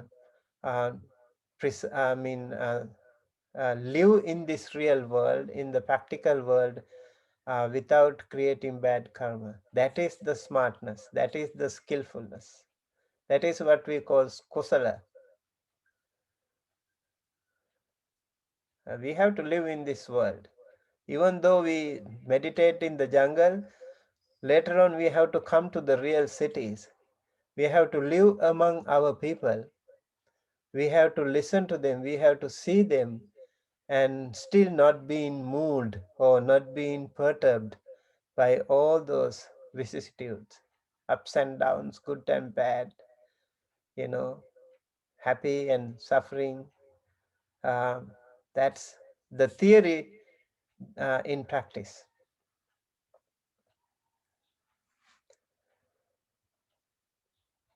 Dr. Jacobs, do you want to add something? I might say it's a very hard question, very huge that was brought up, but we're going to talk some tomorrow about the Bavanga Cheetah, which is an explanation that helps us understand the continuity of experience under a lifetime. And so I'll just say briefly, you know, that is a kind of cheetah that is kind of a potential moment. It's cheetah when there is no active cognition going on. And that persists at the same type throughout a lifetime and gives us an experience of continuity of our life and consciousness. I don't know if that touches on your question in from another angle, but we'll definitely talk about that more. tomorrow. It does. Thank you guys both. And it's still, that's more like the live stream, right? It doesn't say, I mean, does that explain why, you know, it's centrally, seems to be like a vantage point or a personality, even though that's kind of a illusionary thing if you break it down with the 5 aggregates. But yeah, well, this question's already taken up too much time. Thank you guys. It's a good question.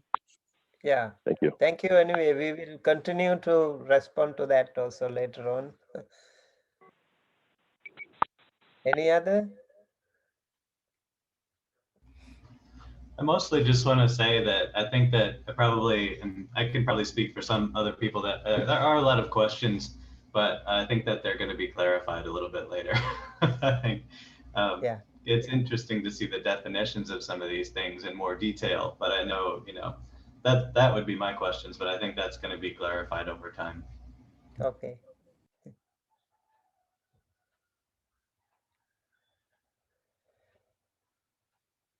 Okay. I think then with that we conclude the morning session. And thank you everyone for joining us.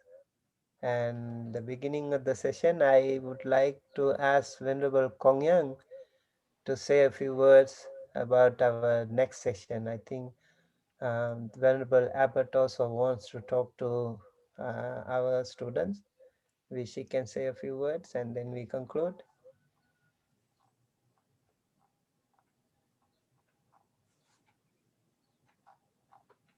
Is she here? I don't think Venerable Kongyen is here. Okay, right. So then we conclude and we will meet you again. What is your time? It'll be 3 o'clock our time, but reminder to all the students, in case you didn't see the Slack, that we will be meeting with Master in this room at 2:15. Okay, good, So- good. Okay. Yeah. Okay. Thank you so much. Thank you, Bante. Take some break. Have Monday. some. See you Okay. later. Later. Okay. Bye-bye. Bye.